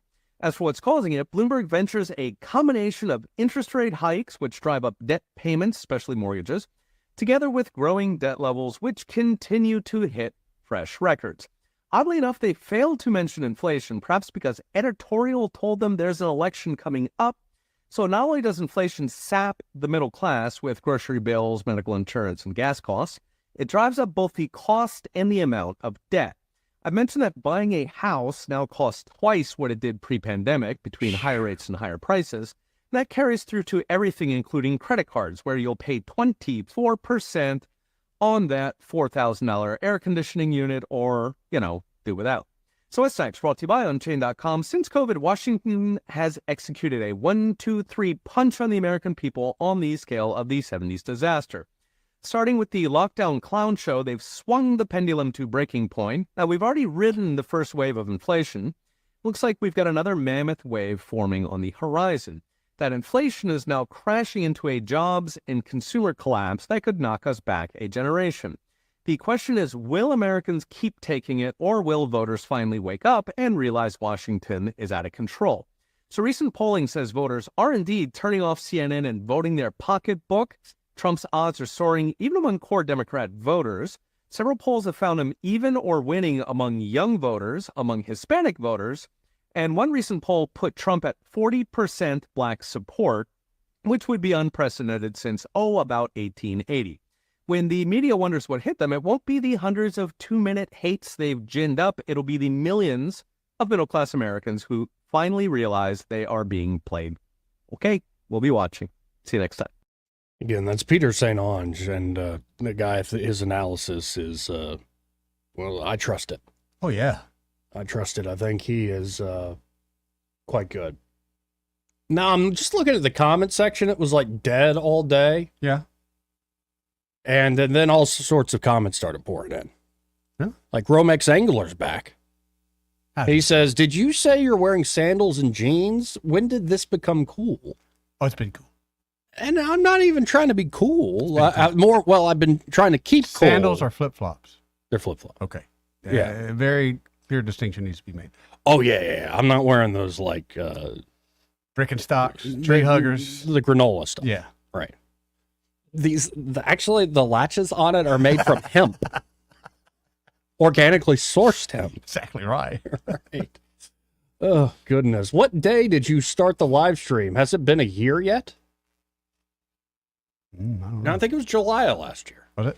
Yeah, I'll have to look that up. Good question. Gumtown John's now lying, saying he also is wearing socks with said sandals. No, I'm not. Are you one of those guys, shorts, black socks, and sandals? No, man. I will say this. No. More men are wearing that than should. I see it more often than they should. Now, he does ask gold toe socks, and Gumtown John used to be my roommate. He's like, yeah, he has gold toe. I do. They're comfy. They're good. But I don't wear sandals with them. Goodness gracious. What do you wear with them? Like, I want to have sex eventually sometime in my life. Because that's like the sign of I've given up. Dads are wearing black socks and sandals. They're having sex. You should try it, Joey. Okay. Man, it's just all about my socks and stuff. Now, there's other folks jumping in saying, go Eddie. I think this is when you made the point about social justice. How? Mark Cumby says, why don't we Mark. look at and study the actual neighborhoods that keep crime in check instead of the ones that struggle? And he goes on to say, Ann Street is the home of the homeless. It really is. It really is. It really is. Gumtown John saying, with Montgomery becoming the car wash capital, what's going to be done about the old standalone car washes at gas stations that are currently being used as drug dens, homeless camps? That's a great question. And that's steadily happened on the regular. If you look at a lot of these older places that have those car washes, yeah, those windows have been boarded up because there's people living in there. Right. Oh, yeah. Yeah. And these other car washes that are popping up, you see 5 years Yes, from car now. washes, storage buildings, Dollar General. 5 years from now, those car washes that are popping up are going to be not good property. Craig Wooden says, why was my comment removed? It wasn't, Craig. I didn't even look at the comments till just now, a few minutes ago. Why'd you take his comment off, Joey? Right. He says, I agree with Eddie. It's too late for that social justice crap. Joey, do you know who the Rise guys are out of Greenville? Says Willis. I don't know. No, I don't know them, Willis. What you talking about, Willis? What's the Rise guys? Rise, R-I-S-E. No, I don't know that one. Willis Cameron, 20. I don't know Willis. Jason Baldwin commenting, the problem with Montgomery crime, Little Chicago, is Democrats started with Bobby Bright, bring back Emory policy. There's a meme going around right now on the Facebook. Well, yeah, it's been sent to me by multiple people. Sorry. Yeah. Just want to make sure you saw it. And then, of course, Spam Salad Sam saying, you guys stink, but I can't stop listening. Well, thank you, Sam. We love you at the end of the day. Hey, have no choice. And we do at times smell. I don't think we smell right now, though. I don't know. I was outside. I might smell like a dog. I was outside this morning. I think I smell nice. Smell like wet dog, I think. We'll be right back. Want to carry News Talk in your pocket? Download the News Talk 93.1 app from the App Store. Available on iPhone and Android. Never miss a moment. Download now.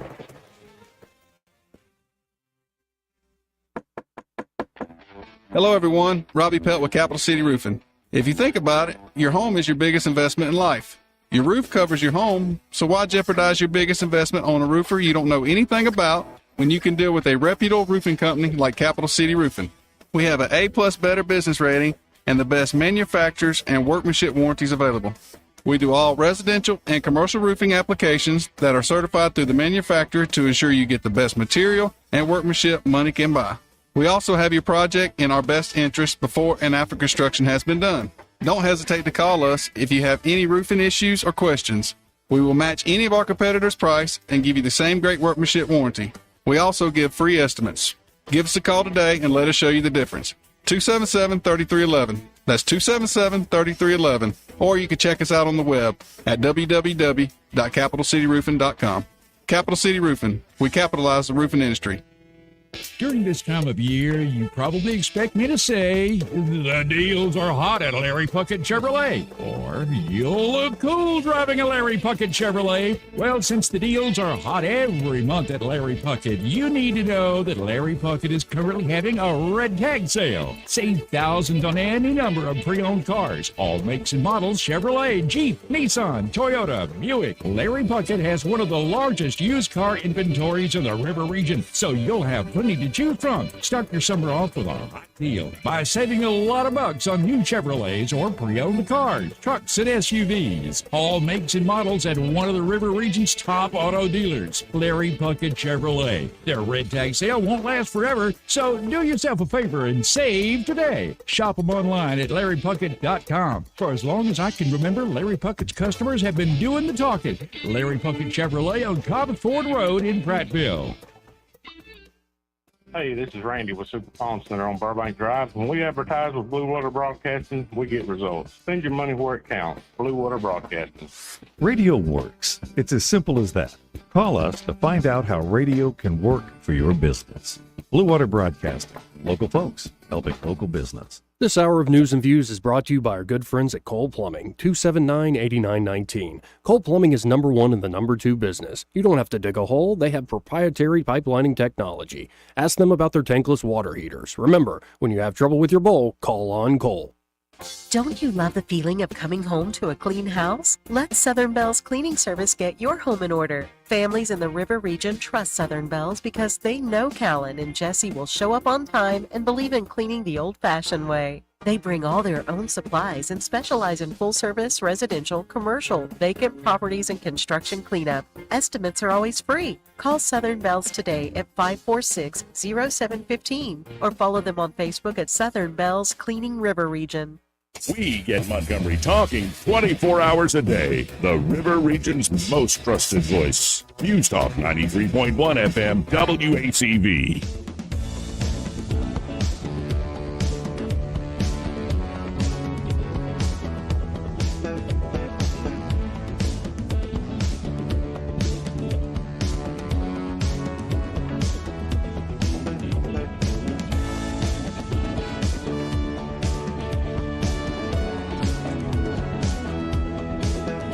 Joey Clark. Welcome back to News and Views in the afternoon. Final shopping minutes of the show here. Again, 334-272-9228 if you want to get in on the program. So we have Ray Bowles on line one here.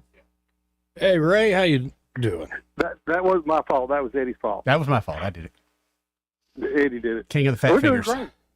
I've been all over the place today. Been to Tallahassee, Auburn, Prattville. It's been an absolute blur, and there's a reason for that. Is because our prices are the best in town, and we have Chad. Of course. You know, Ray, when you going out of town again? Because I got some people calling me when they can get that Chad discount. I know, Chad. I mean, there's no other carpet store out there that's got Chad. Y'all do know that Chad's an adjective on the internet. Yeah, exactly. We have Chad. Right. You got that And Chad. I really hope that David's listening to us right now because he's probably wrecking his truck as we talk. Yeah. And Terry's over here giving me the cross-eyed look because I'm not talking about him. I can't talk about Chad anymore. It's getting everybody upset. So if y'all need a floor, call us, 285-8117. We'll come out and give you that free measurement. Look, we've got everything you need. If it's showers, remodels, kitchen remodels, countertops, floors, whatever it is, call us, 285-8117. And when you call 285-8117, be sure to tell them you heard Ray Bowles on the radio with Joey and Eddie. And ask for Bart. There you go. There you go. Chad it is. Good save right there. All right, guys. Bye. See you, Ray. Oh, so did we learn anything today? That was good to see Szymanski. It was good to see Andrew Szymanski. I really appreciate the fact, and I give him hell when he's here. Mhm. I really like him for one. I like him as a personal guy. He's just absolutely great. But he's one of the few that will come on the radio.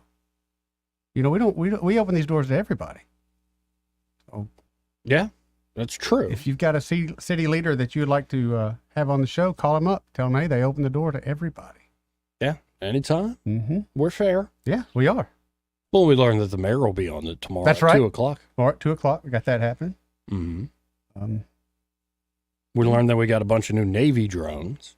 Yeah, I'm going to look into that when I get home.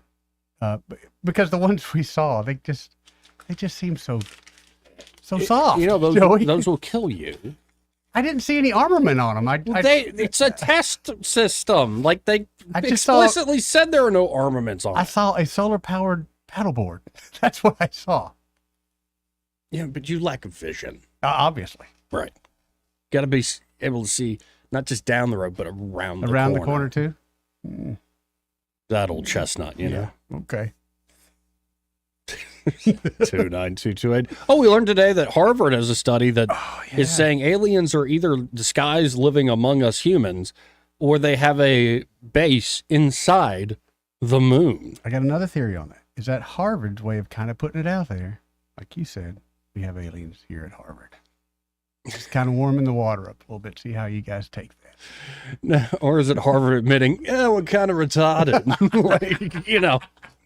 It could go either way. It could go either Yeah, I think it could go. It fits with the Boston accent. So, goodness gracious.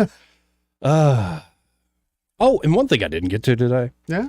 Trump is like truly backing Bitcoin and crypto. I think I heard that yesterday. He's going hard in the paint, and I frickin' love it. I think he's realizing he's going to get a lot of love from folks who never would have looked at him by staking out this position. And I think it's a beautiful thing for him to do. If people looked out more for their wealth than they did for the party, Right. place, man. Yeah, as much as we talk about the AI race and all the other things that we're competing for, semiconductors, having more of the mining nodes here in the United Here in the States. US, that's what he wants.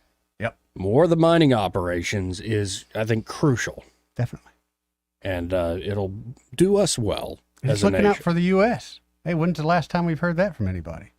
Right. Did you see that Rob Schneider was calling out Will Smith for some reason? Being a liar or something like Yeah, that? and called him an a-hole and all sorts. I'm like, man. I can be honest, man. As a guy who grew up, literally listened to Will Smith when he first came out, Sure, still yeah. understand, years before it even hit the airway. I turned the TV off when I see him now. That So you slapping- ain't going to see the new Bad Boys movie? That slap deal was the last straw for me. Yeah. No, That I was saw it. I've been watching the NBA Finals with my grandfather, and Bad Boys are doing the trailers for it. Oh, I've seen it. And I look at it and go, no. No. Not interested. It just, no. Sort of jumped the shark, man. Yep. You got to wonder what somebody in that position, what happens to drive you that crazy? I feel sorry for him. I'm more upset with, we just let it go. Mm-hmm. We all watched someone get assaulted, and we just let it go. And then he was given an award later on that night. And also, NBA legend Jerry West passed away today. Logo. True legend, folks. And Prince of a Man. A lot of tributes, a lot of people sharing memories online right now. And it's a testament to who Jerry West was. And on that note, we got to hit our break here. All right. Because Happy Hour with Great Pete L. Coming up next.